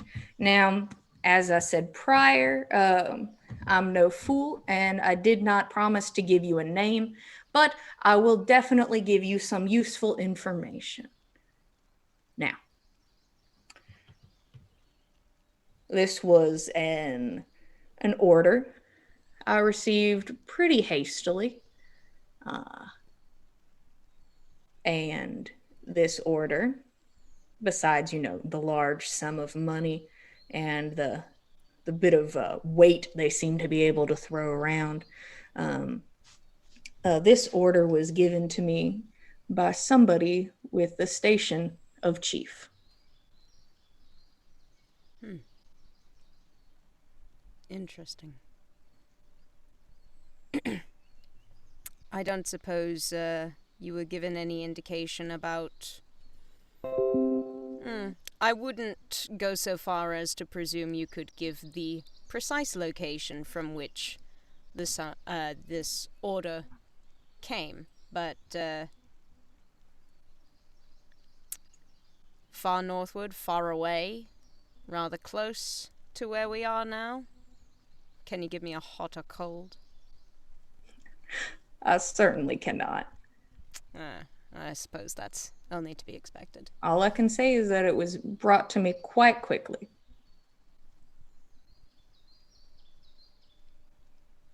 What do you mean by quickly? Like it was it was very recent. Rush order. And that's why I wasn't able to be out there to greet you myself. And by the time I would have been able to reach you, you would probably be in Olafsveller's extra reach. So would have been out of my jurisdiction anyways. And out of character, about how long ago by now can we figure it would have been that he made the play to capture us? From all the information you've gathered, it's been almost a week ago. Okay. Because you did get information from the men, the guy that you let go. So you, based on this, can guess that it was a week-ish. Was the time frame. Now, so according to him, then he would have just gotten this order maybe a week ago or a little bit more. He got it very recently. Now, That is the best I can give you. It already feels like too much, but you guys are doing me a great favor, and we may be business associates. So why not start trusting each other now? Naturally. If we're to be good friends, we must extend trust both ways, no? Of course. And while we're speaking of trust, this person was able to give me detailed descriptions of your appearances. And the fun tidbit didn't seem to know where a couple of you maybe resided at one point, but I sure know about Briarheart. So I think we can handle this civilly, because that's my intention. You have plenty of time to get this signed, and then you have plenty of time to pay me back for a cart. And I have no interest in where you live or what you do.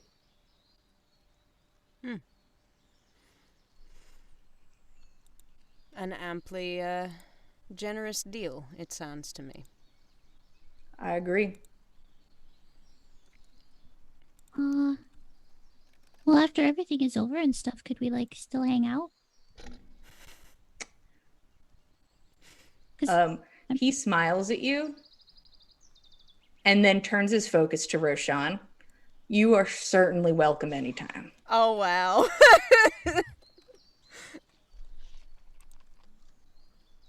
Roshan's not going to say anything. Is there anything else I can do for y'all? I believe, so far as I'm aware, we are satisfied here. That's great. And I feel good on my side about this, and just to make you feel better on yours. And you watch as he pulls up his sleeve and he extends a hand out to you, Nanna. Cover all bases. I don't mind being traditional. Nanna will, pull up a sleeve as well. No tricks. Handshake. And he smiles. Pleasure doing business. Hopefully it continues to be business where we're both benefiting.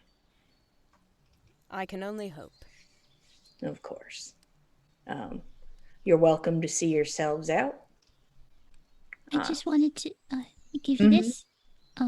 Give him a Lady Seidyr symbol. And what is this? Oh, it's a Lady Seidyr symbol. So you can remember her and everything. She's very nice. And if you ever need help or anything, talk to her. Or if you just want somebody to talk to, she's always available. She doesn't always answer, but she's very nice. And she's very helpful. That's incredibly sweet of you. And he smiles and he sets the Lady Seidyr symbol next to him on the bar. There we go. Now, you all have a lovely rest of your time in Olafsfeller. Unless you come to me, you will not be seeing from me until much later, and hopefully, in the sense of business. He turns over and does anybody besides Roshan speak Abyssal? I don't think I do. Yeah. I thought you called him Roshan for a second. Hey, Broshan! Roshan! Hey, Broshan! I love Broshan. That's high school AU Roshan. It's on the back of his football jersey. Yeah, football as if he played football. He would still be in theater, but he would have a Leatherman jacket. Yeah. Of course. It's from band. Naturally. That's what I was thinking, marching band. He's like, I'm on the field. I play the instruments. I mean, it's hard enough as it is, honestly. Goodness, that AU just derailed me. I remember where I was. Okay.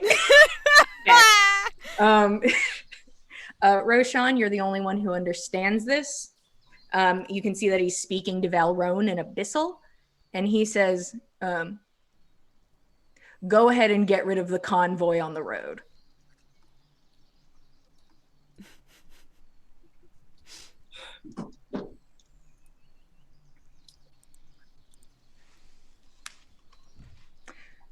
Right. I believe unless anybody else needs anything, we will make our way out of island life. Farewells given naturally to the staff and the owner. Thank you. Roshan, as you you start to go, Egill holds out a hand to you. Right before that, I wanted to Yeah. actually thank Valrone. So he would approach her and say, in Abyssal, thank you for getting rid of that convoy on the road. I'm sure we wouldn't want to interact with them. And also, thank you for what you did earlier. I mean, the second part, not the part where you threw my drugs in the pool. She might be frozen. Oh, Damn no! No! I was like, there's You got not this, enough bro. expression. You got this, bro. I'd keep talking, but can you hear me? I got to the and also. It's going to be half a second before I can hear you guys again, but she is intently watching you. You may continue now. And also, thank you for what you did earlier. I mean, the second part, not the part where you threw my things in the pool. And I like this this magic, the hands. It's very nice. I decided that if I had the ability not to walk, why would I? Perfectly valid. And you are most certainly welcome. I personally think it is easier to stalk prey when they are hindered, as in going through substance abuse struggles. But it is what it is, I suppose. Not always my call. Can I insight that? Sure. What are you trying to gather from that? I'm just trying to understand her meaning. Yeah. Is she still hunting or has she stopped? Okay. Go ahead and roll. Ooh, finally decent. 15. Okay. You think she is definitely speaking in the past tense, Okay. where she is like, if I were hunting somebody, if they were like struggling with something, that's a bonus. Yeah. So she's like, no skin off my teeth either way. Since we're not enemies anymore, for now. And that was insight. What did you get? 15. Okay. You can see, now looking at her, just right here on the sides of the neck, very slightly poking out from behind the hair. You have not seen a lot of creatures that have this, but you can recognize them as mainly more from books, because it's not like there's a bunch of like animals like this around here, but you can see that going from the back of her neck forward, you can only assume it goes the rest of the way back, is some sort of scales. Pretty much her skin tone, but you can just see the slight markings of scales on the side. So Roshan will put a hand out to shake her hand or receive it to kiss her hand goodbye. In place of her hand, you watch one of the spectral hands take its place, and she keeps her hands by her side. He will gently kiss the hand and the hand blushes. Yes! This is the kind of fantasy magic system I deserve! The hand's like, oh, jeez. Across the knuckles, blush. And he'll thank her and leave to follow the group out, and is stopped by Egill. Oh. Had a wonderful time hanging out with you for the past couple hours. A delight. And he extends a hand forward. Roshan will clasp it a little nervously, but say, the hospitality of your house is second to none. And I appreciate your manners in my home and your courtesy. He has a very solid grip on your hand, turns it and kisses the top as you were trying to do to Valrone's hand. Roshan, it's just so warm in here that Roshan is slightly brighter red. I'm sure I'll be seeing you. One could hope. He smiles and he turns and he starts walking back over to the bar. And he says in Abyssal to Valrone, let's prepare for the fallout, shall we? And you watch as somebody from the back comes forward with some papers. And all of you make your way out of the room. Saga's kind of, she saw Roshan do all those things and she saw what he was like earlier. She's just kind of sticking near him, like walking beside him and stuff. Hasn't decided to say anything yet, but hung back with him a little bit and then you mm-hmm. follow him up. You get to the top. Well, I hope you guys had a great time downstairs. Happy to see you back up here. And she like looks at Roshan. Yeah, it's so incredibly hot down there. I personally can't take it. That's why I'm the lady up here. Here are your drawings. They were certainly fun to do and were not a waste of time even a little bit. And she presents the 3 pictures. One of them is of a wolf. One of them is a drawing of Saga. And the other one is a drawing of Lady Seidyr, which Saga, roll insight. Okay. Do I get advantage because it's Lady Seidyr? Sure, go ahead. That makes sense. Yes. Oh, good. Okay, the first one was so bad. Okay. 19. Okay.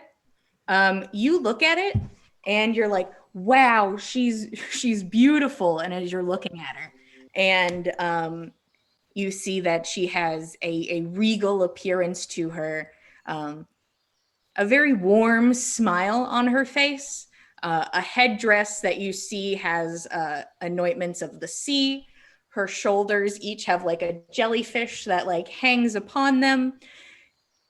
But you realize that she fully modeled the appearance after you. Oh. That it kind of looks like you very gussied up. Saga as the Seidyr avatar? Thank you for trying. I really appreciate it. I know it's very hard to capture a God's essence. But I think I did a great job. All right. Well, it was really nice getting to meet all of you. It's probably best if you go, though. Perhaps. Thank you very much. All right. You have a good day. Gather up my commissions. Goodbye now. Bye-bye. Thank you. Bye-bye. Bye-bye. Thank you. Bye-bye. And all of you step out of island life. Well, that could have gone worse. It is very cold out here. Relative to in there, yeah. Can we go back to the presidential suite, the honeymoon suite? I think we It's certainly Prince should. Gorbjorn's suite. Yes, Prince Gorbjorn's it suite. is. Of course, I think we should, and let's all look this over so that we all know what's on the table, shall we? Yeah.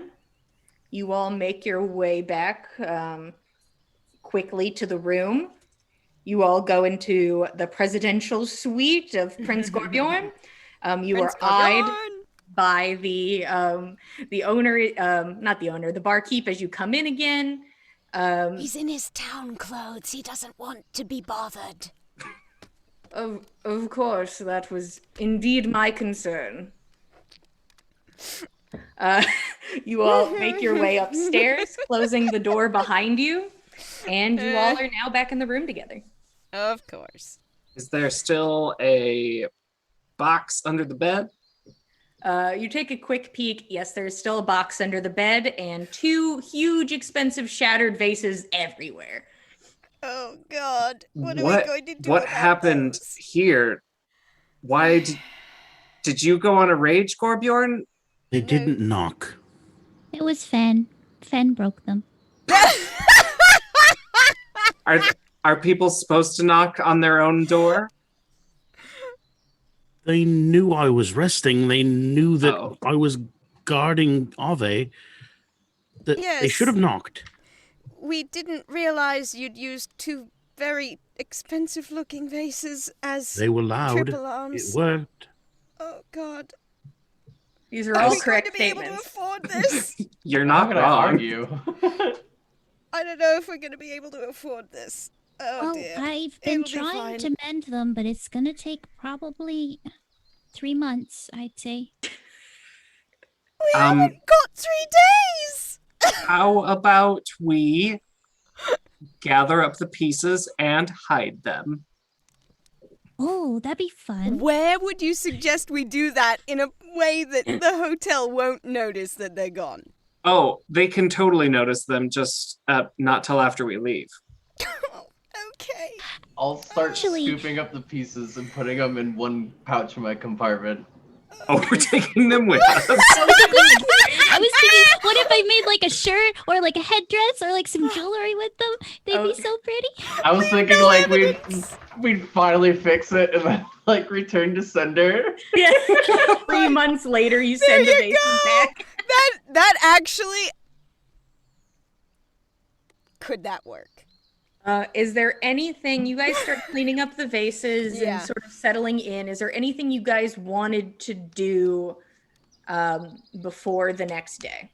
Yeah, Nanna wanted to break out the contract and discuss it with the party so that everybody is on the same page with what is on there. I mean, not to say that we can really decide as a party what's going to happen with it, but at least we'll all be informed on what's going on. Georgia wants to pray. Okay. Tordrick, you go ahead and pray. You can go ahead and roll religion for me. Anybody else? I will be later, like, closer to bed. If you want me to do my roll now, I can. Sure. Anybody rolling religion, give me another religion roll. Yeah, why not? Oh, hot diggity damn. I 8. don't think that's going to make a difference, but... Oh, wow. I just want to break things with my sword. 21. Ooh. Okay.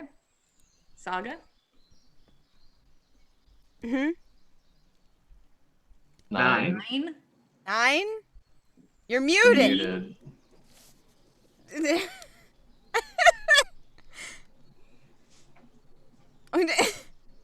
I just can't hear you. Oh, We lost. 9. 9. It's Yeah, we got it. 9. Okay. Okay. Okay. We don't know why she's gone, but she is. Bye. Tordrick, sometimes just, you don't exactly get that huge moment of connection, but there is just the niceness of praying, and the now knowing that you don't have to brand a man's face is it takes, I think, a bit of the weight off. Nanna, He feels like nobody died. yeah, He's praying and thanking that nobody died. yeah, everybody lived. Nanna, let's see if anybody else wants to talk or do anything, and then I'll tell you about your 21. Okie dokie. Is there anything else for tonight? I know you guys were interested in tomorrow, possibly getting cart and horse, but for tonight, is there anything else? Oodly-doo. I want nothing to do with that piece of paper, Nana. And Fen goes and sits on the opposite side of the room. And Takes his meditation. It was so rudely interrupted before. So sorry, sir. We had an emergency. Am I working? Yes, you're back. Okay. Hooray! We can hear you. I want to, she's still like hovering around Roshan. And at some point, if people are busy or doing things, she might just like, hey, Roshan. Yeah, Saga. I'm sure that was really scary. Being all alone and stuff like that. I just I just noticed that you seem a little different. And I noticed a little while ago that you kind of seemed a little bit tense. And now you're less tense, but in a different way, but also you're more tense in a different way. I don't always know how to help, but if you want to talk or anything, or if you want me to ask Lady Seidyr any questions, or if you just want to, chat or something, I'm around. Of course. We had a gentlemanly conversation. I know a few things more than the rest of the group about Egill now. I know that he's incredibly dangerous. If someone would have started a fight down there, I would have put my hands up. Is how dangerous he is. I'm sorry that we had to leave you there. That's sorry. You don't have to apologize. Egill, he's a predator. Like, not in a creepy way, but like in an animal way. Like, he knows how to hunt and he's very good at it. But he is also bound by his word. It's like those black and white whales. They're very scary, but they can't get out of the water. Yes.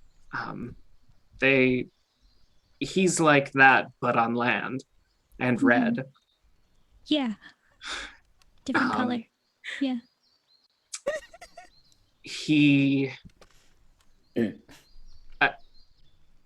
I trusted that I wouldn't be harmed because I heard from somebody that he doesn't hunt in town, and as long as we followed his rules, he would follow his rules. So it wasn't scary being there. It was like being in a pen with a wolf.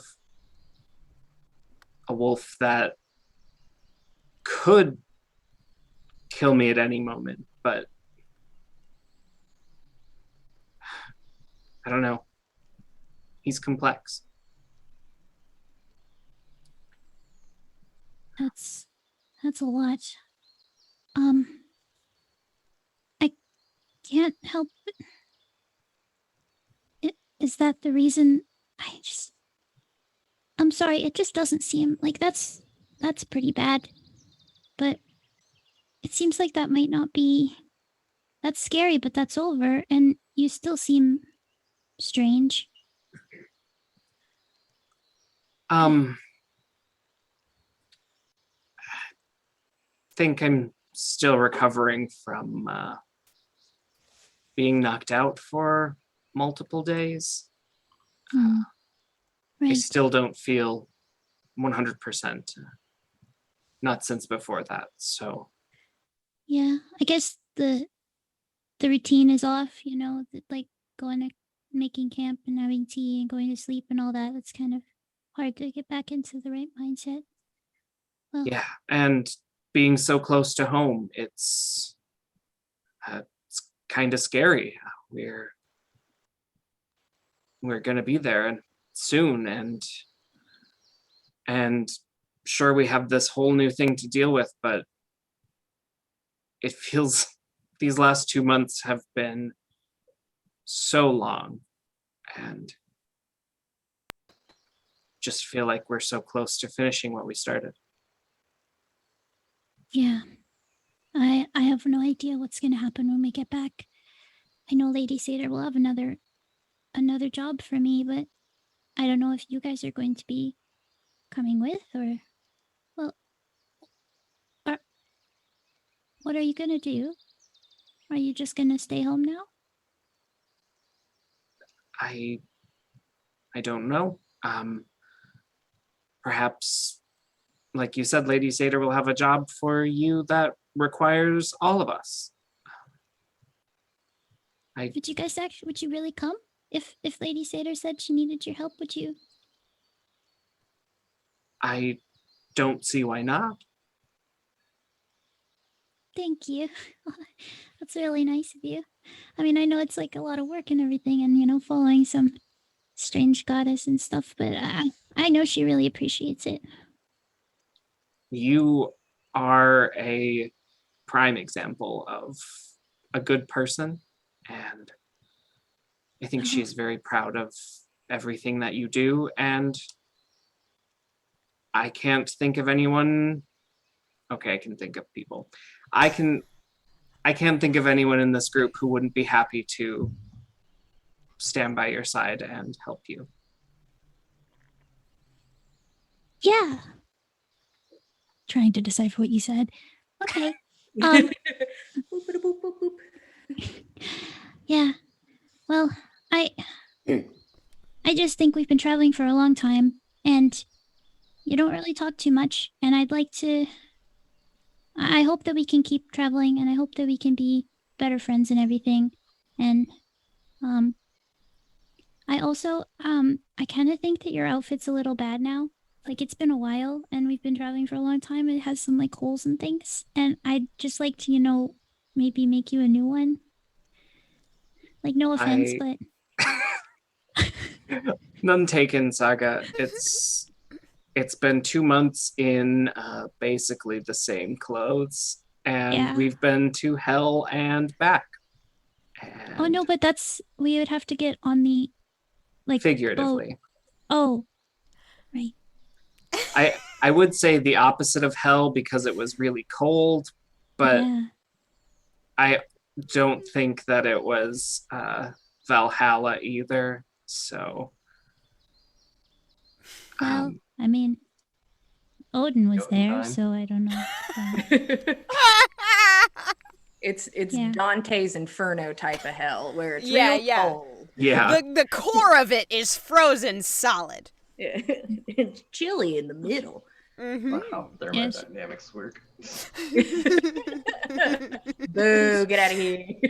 Dante didn't know thermodynamics. Come on. I now. don't know thermodynamics. Neither do I. Oh, She's- one she's last pretty thing. Saga, I'm sorry I haven't been more open and friendly. Losing Ave has been tough, but I'm glad you're here with us. I'm glad to call you my friend.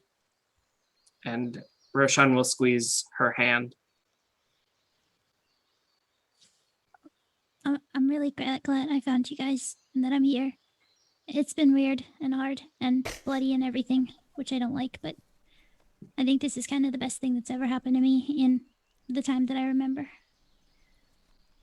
And I Well. hope that things will get better. Friends for better, friends for worse. Yeah. And then And then he will she's- lean over and give a hug. Oh, yeah. She's just gonna start she's gonna get all excited and start like pulling out all the fabric that she bought recently and the gold thread and all these things and start talking to you about all the things she can make. Beautiful. You guys talk the night away Is there anything else before I get to time for sleep and for me to talk to Nanna about that 21 on that religion check? Okay. Nanna, as the night begins to settle down, if you guys take shifts or not by this time, Fen will probably be up the whole time anyways, but he is now officially unexhausted by the time the sun sets. Nanna, you settle down, and there's a candle in the room. And you sit as close as you can to it by the fire. And there is a sense of calm and ease you are able to set yourself into as you focus on it. And you feel so open and so willing to be spoken to feel anything, to accept something from Gull'Veg.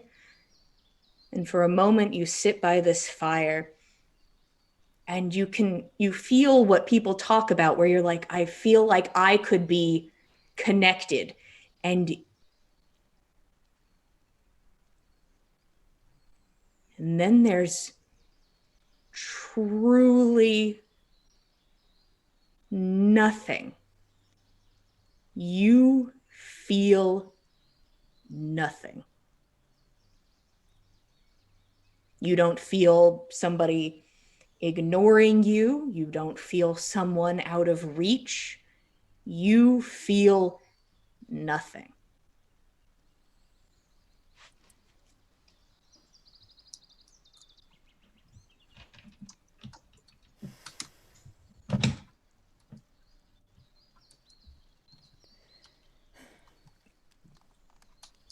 Brother, what have you gotten us into? The night begins to pass. Eventually, you all find sleep. Roshan, given a bit of a reprise tonight, you are able to sleep because of all the magics cast upon you earlier, preventing you from having to see or roll for insomnia. The night passes uneventfully. It is quiet. No one comes for you. Nothing happens. It is just a normal night in a very, very nice room. I'm sure if any of you decide to go to your rooms that you paid for, but there's probably spaces all over this room. All of you could scatter and stay together. Either way, you are impeded by nothing. And the next morning comes. Are you all still interested in getting a horse and cart? I think that would be a wise purchase. Okay. I'll go ahead and tell you that is going to be that is going to be 90 gold for a horse and cart. Mm-hmm. Is that something you guys would like to pay, or would you just like to continue on foot? I've got 54 gold. I can help. I've got the other 40. Of 206 copper. Jeez. Oh, bless you. It sounds like you guys are interested in getting to that amount. I won't ask you to do the math now, but we will take that from your inventories. Mm-hmm. You are presented with a horse who looks like he can do the job, and that's what he's here to do, is the job. You're also presented with the most minimal cart you could possibly afford because everything else was too expensive. Yeah, especially since we still owe Egill a carrot. You just send the cart back. Like, does this work? I somehow don't think he'd take kindly to that. Well, he'll have one in Gull'Lundr when he. It's your Gull'Lundr cart. If anybody needed to buy rations or anything in that category, you're welcome to take that from your inventories. No need to play it out. Is there anything that needed to happen before you leave Olafsfeller? I'm gonna look at the statue with the golden thing and do my wolf eyes just for a second. Oh, he magic, baby. Oh no, I won't get in trouble. We're already in trouble. You just hear Nanna in your head, like, if you increase our bounty. I'm gonna throw away the 19 pastries that I have from Toft. Okay. Okay. I don't I think feel we like you can must eat have them. surely given some of them out and eaten some over the course of our adventures, no? I don't know if anyone took them after the first couple days. Yeah, they got Like, bad pretty quick. Oh, But yeah. you sadly take those out of your bag. Gorbjorn, you control yourself? I control myself. Okay. Aw. All Good of you job, buddy. pile into this cart, and on your way out of town, you can see that there is a man standing kind of right at the edge, and he gives you all a nod as you exit. And you can see this man is armed to the teeth, and the second you cross over the border, he turns the other way and walks deeper into Olafsvellir. Now, real quick, you guys are about on a cart. It helps out a good bit. With some rushing and some expediency, you could probably get to Gull'Lundr in 2-ish days. At a normal pace, it'd be 3, but if you guys like push it, you could get there in 2. Not taking levels of exhaustion, but sort of kind of cycling. Who sleeps when? Is that what you guys would like to do?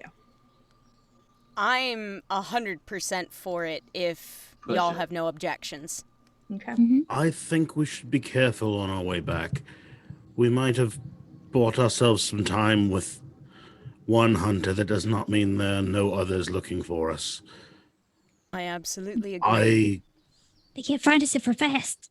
I would very much so like to return to Gull'Lundr as expediently as possible, but we should be careful. They'll have to catch Absolutely. us. Yeah. Yeah, And, and the horse we're not- just slowly trudges along. He's like, I got you, fam. He's doing his best. We're not exactly looking to bash pots and pans together along the road, but yeah, we're. I think it's best if we make all possible speed. Okay. If Oh, go ahead. it's okay with everybody, I want to name the horse Turtle. Okay. Thank you. Turtle course. starts his adventure forward, bringing you all home.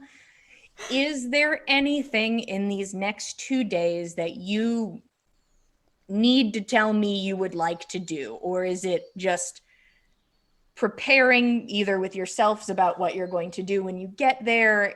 But if there's something you physically need to do, tell me. But if it is not something physical and it's more of like I need to hype myself up or I need to do this and that, go ahead, Nanna. Nanna is going to bring up what she felt in the inn with Tordricht and Saga. Because she feels like this is a phenomenon that could potentially be real bad. Or, you know, maybe it'll be fixed real soon. Who knows? Tordricht, Saga.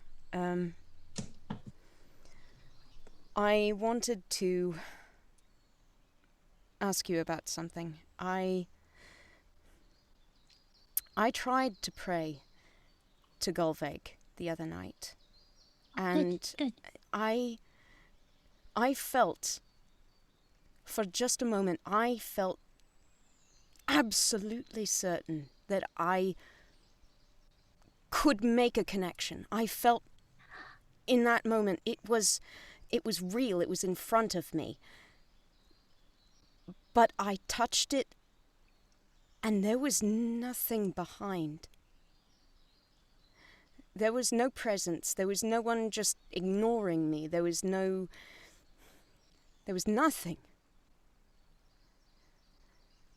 At all. Oh. Now, I understand, and it's occurred to me over the last little while that Arve was Gullveig touched. I don't know, maybe his death was, I don't know, inciting incident for some kind of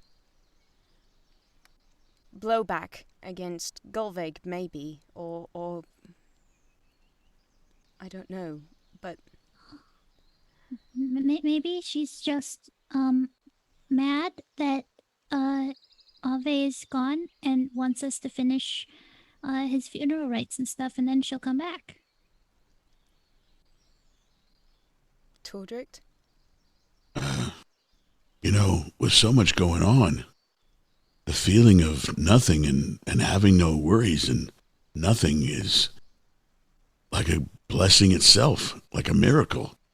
There's so many things going on. I know until just we left, I just had so many things going on in my head I've never felt before. I would have loved to had nothing, like you explained. Well, But- it's not like that. I mean to say, I reached for Gull'Veg's power and I could not find any trace. There was nothing sounding back. There was no voice, there was no impression, there was no feeling, there was no magic, there was no... Like, it didn't have the power to respond. Maybe. Maybe she's just so sad.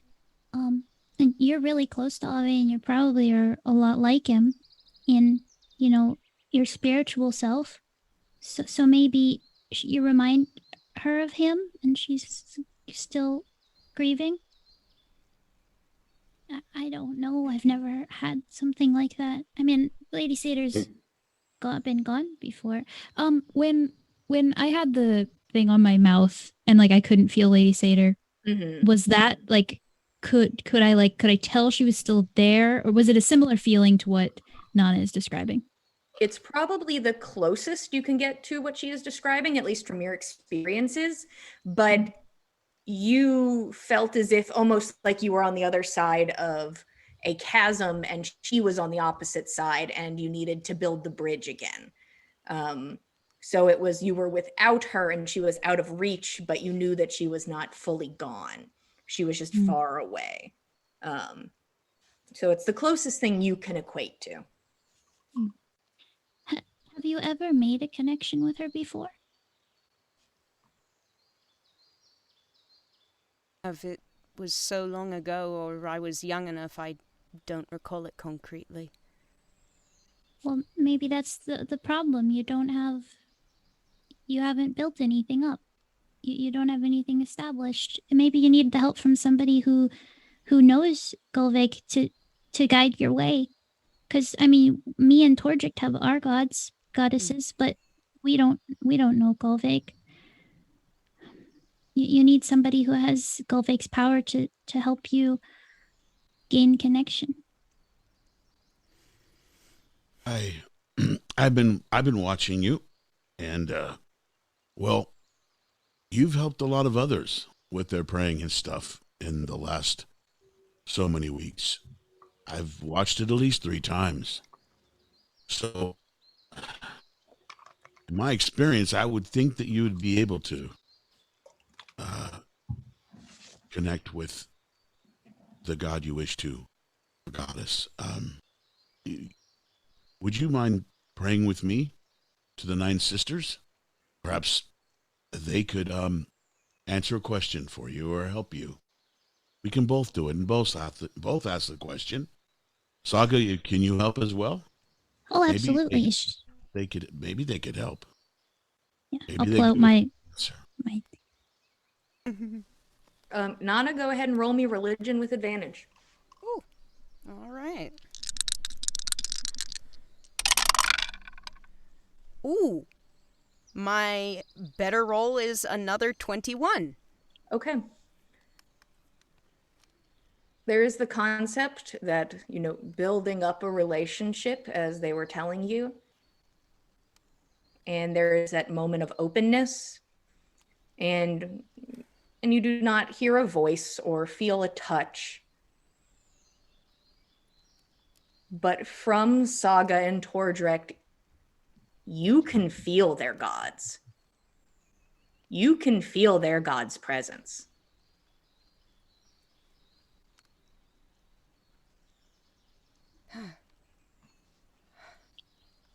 Oh, yeah. I can feel them. I can feel Lady Seidyr, and I can feel the 9 sisters. I cannot feel Gull'Lundr. Oh.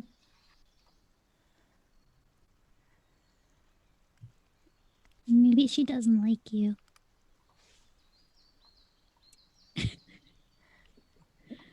Not helpful. That It's the only had I've been trying occurred to to me. help, but it's the only thing I can think of. That had occurred to me. Oh, no. That wouldn't... No. Nanna's a good person. That wouldn't be the case. Yeah. I don't know. What is Gull'Lundr like? Maybe you should do that. You've been doing that. I don't know. Would any of your gods know if a god were... I don't know what could prevent a god from being felt short of dying. But would your gods know what might have become of Gull'Lundr? Doesn't hurt to ask. Yeah, I mean, I can ask. If you could, it would mean a great deal to me. Okay. You two go ahead and roll religion for me real quick. Yeah, just regular. I always 10. Okay. Both of you think that in this moment, because getting your god to fully talk to you is a task. But you guys are willing to over time focus on it, but at this moment you are not getting an answer. But it is something you guys are like, they've talked to me before. It could happen. We just need to work on it a little longer. And we're in the process of a 2-day journey, so... Yeah. Do you mind if I push forward a bit, gang? By all means. Thank you. Your friends assure you that they're like, yeah, we'll ask our gods. And you sit there with that pit in your stomach, though. You all progress forward as quickly and safely as you can. And there's something that becomes apparent. The world you're in now, compared to the valley, is worlds different. There's vibrancy to it, and there's life, and it is not the killing cold of the valley. But as you make your way closer to Gull'Lundr, it does start to get a bit colder. And as you make your way forward, some of you, before you left, had spoken to Ave, and he had shown you the fields. At the very corner of a field, corruption was starting to destroy the plants. You can see that the fields in this area grow sparse, and that the ground does not seem as well maintained as it had been. And this is something that was not as apparent in other areas. But as you make your way closer to Gull'Lundr, you kind of can see that maybe everything wasn't at its peak. And especially as you get closer to Gull'Lundr, you can see where just in some spots, fields are completely barren. There is nothing growing there. Things that do grow seem very minimal. And there is just, it is not quiet like the valley, but it just seems, everything just seems so sparse as you make your way forward. But you see people and you see carts moving by, and there is the constant flow of existence, which kind of keeps you together, knowing that people are okay. But it's just as you get closer to Gull'Lundr over the next 2 days, you can see that it is being hit incredibly hard by this leak from the valley, that it is just a beeline of this leaching of energy straight to Gull'Lundr, that you did not see in places that were within view of the mountain. But it just continues to get worse and drier and colder and more wilted as you make your way forward. And on the second day, it's later in the day, but the sun's still up, you can see Gull'Lundr. From where you are on the road, you can see that there's people about. You can see that it is fully in one piece. And as you make your way forward, I'm assuming you guys would like to make your way in. You continue forward on your cart. At the very edge of town, you get to one of the guard towers and start to go past it. You watch the man on top lean forward, and he smiles, and he blows a soft tune on a horn. It's not like a very loud, super attention-getting one like ba-doo, but it's just a couple squeaks of the horn as you all make your way forward. And not 5 minutes later, as you guys move forward on the cart, you see running full speed towards the cart is Hertha, Ave's wife. And you see she runs straight towards you, and you can see wrapped on the front of her is a bundle. Oh no. And she runs forward, and she looks up at you, and she stops about 40 feet away. She just stops moving. No.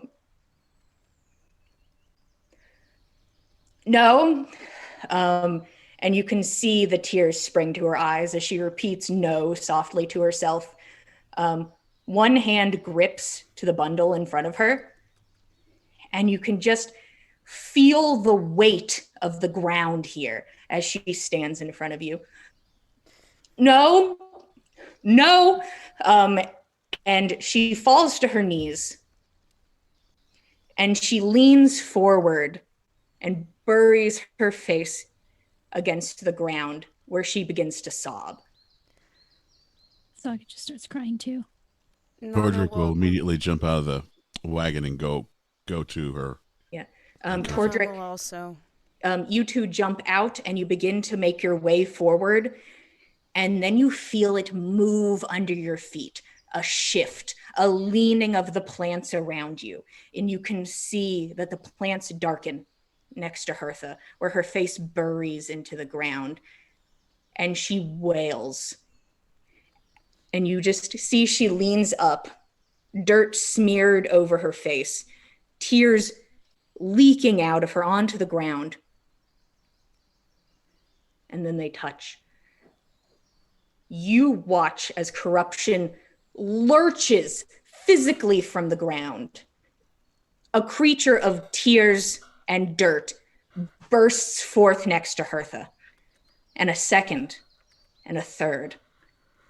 And you watch just her tears and this corruption meld together into one being. And she continues to sob on the floor, joined by her baby. And that is where we are going to stop for tonight. What? Oh, Saga's gonna stop crying seeing that. I don't want that to happen to my tears. Oh gosh. Saga's like, oh, no, stop. She pushes him right back in. Yeah. Thank you all so much for being with us tonight. We truly appreciate it. We love being able to tell you guys a story, and, happy to have you guys here. We have some other shows here at the Dice Cult. Frank, could you tell me about Tuesdays? Yep. 6:30 Pacific Standard Time. We'll be doing a 5th edition home. Oh. A 5th edition homebrew called Legends of the Air. There we go. There he is. Yeah. Sorry, your sound cut out for a second, so I finished it for you. I filled in the blanks. I'm practicing my... But yeah, if you guys are looking for something else to now do on Tuesday, we have another game for you. If you are interested in maybe something a little different, we have on Saturday, we have Call of Cthulhu coming back with a vengeance. Hopefully, you know, hey, the world's crazy. What are you going to do? Hopefully, we got some spooky stuff for you. So if you're interested in that, come check us out. If you go to our About page, you can see the times and places for everything. There's also a link to our Discord in there. And if you want to come talk to us and be like, wow, Jillian, that's unnecessary. And I'll be like, you right. But that's up to you. We also have some socials if you want to see some art. We are at Backs of Gods on Instagram and Twitter. I just posted a picture of the whole party. Nice picture. A nice picture that was done for us by a very nice artist, and it looks very, very good. And you should look at it. It's on Instagram. Yep. It's. And that's it. Is it at Backs Thanks of for Gods? joining us. This is the Is it? On the Backs of Gods. Have a great night, Okay, everybody. so it's going to be that I can't hear you guys. It's fine. I'm going to finish this up. Maybe we're here, maybe we're not. But if you want to catch up with us, socials at Backs of Gods, keep you updated. We are here, same time, same place, every Monday at 8 p.m. Eastern Standard Time. Once again, we truly appreciate getting to spend this time with you guys. And we will see you next week. And Good thank night. you again to everybody that helped out with Gamers for Giving. Oh, yes, that's Thank super great. you. Thank you all so much. Oh, yeah.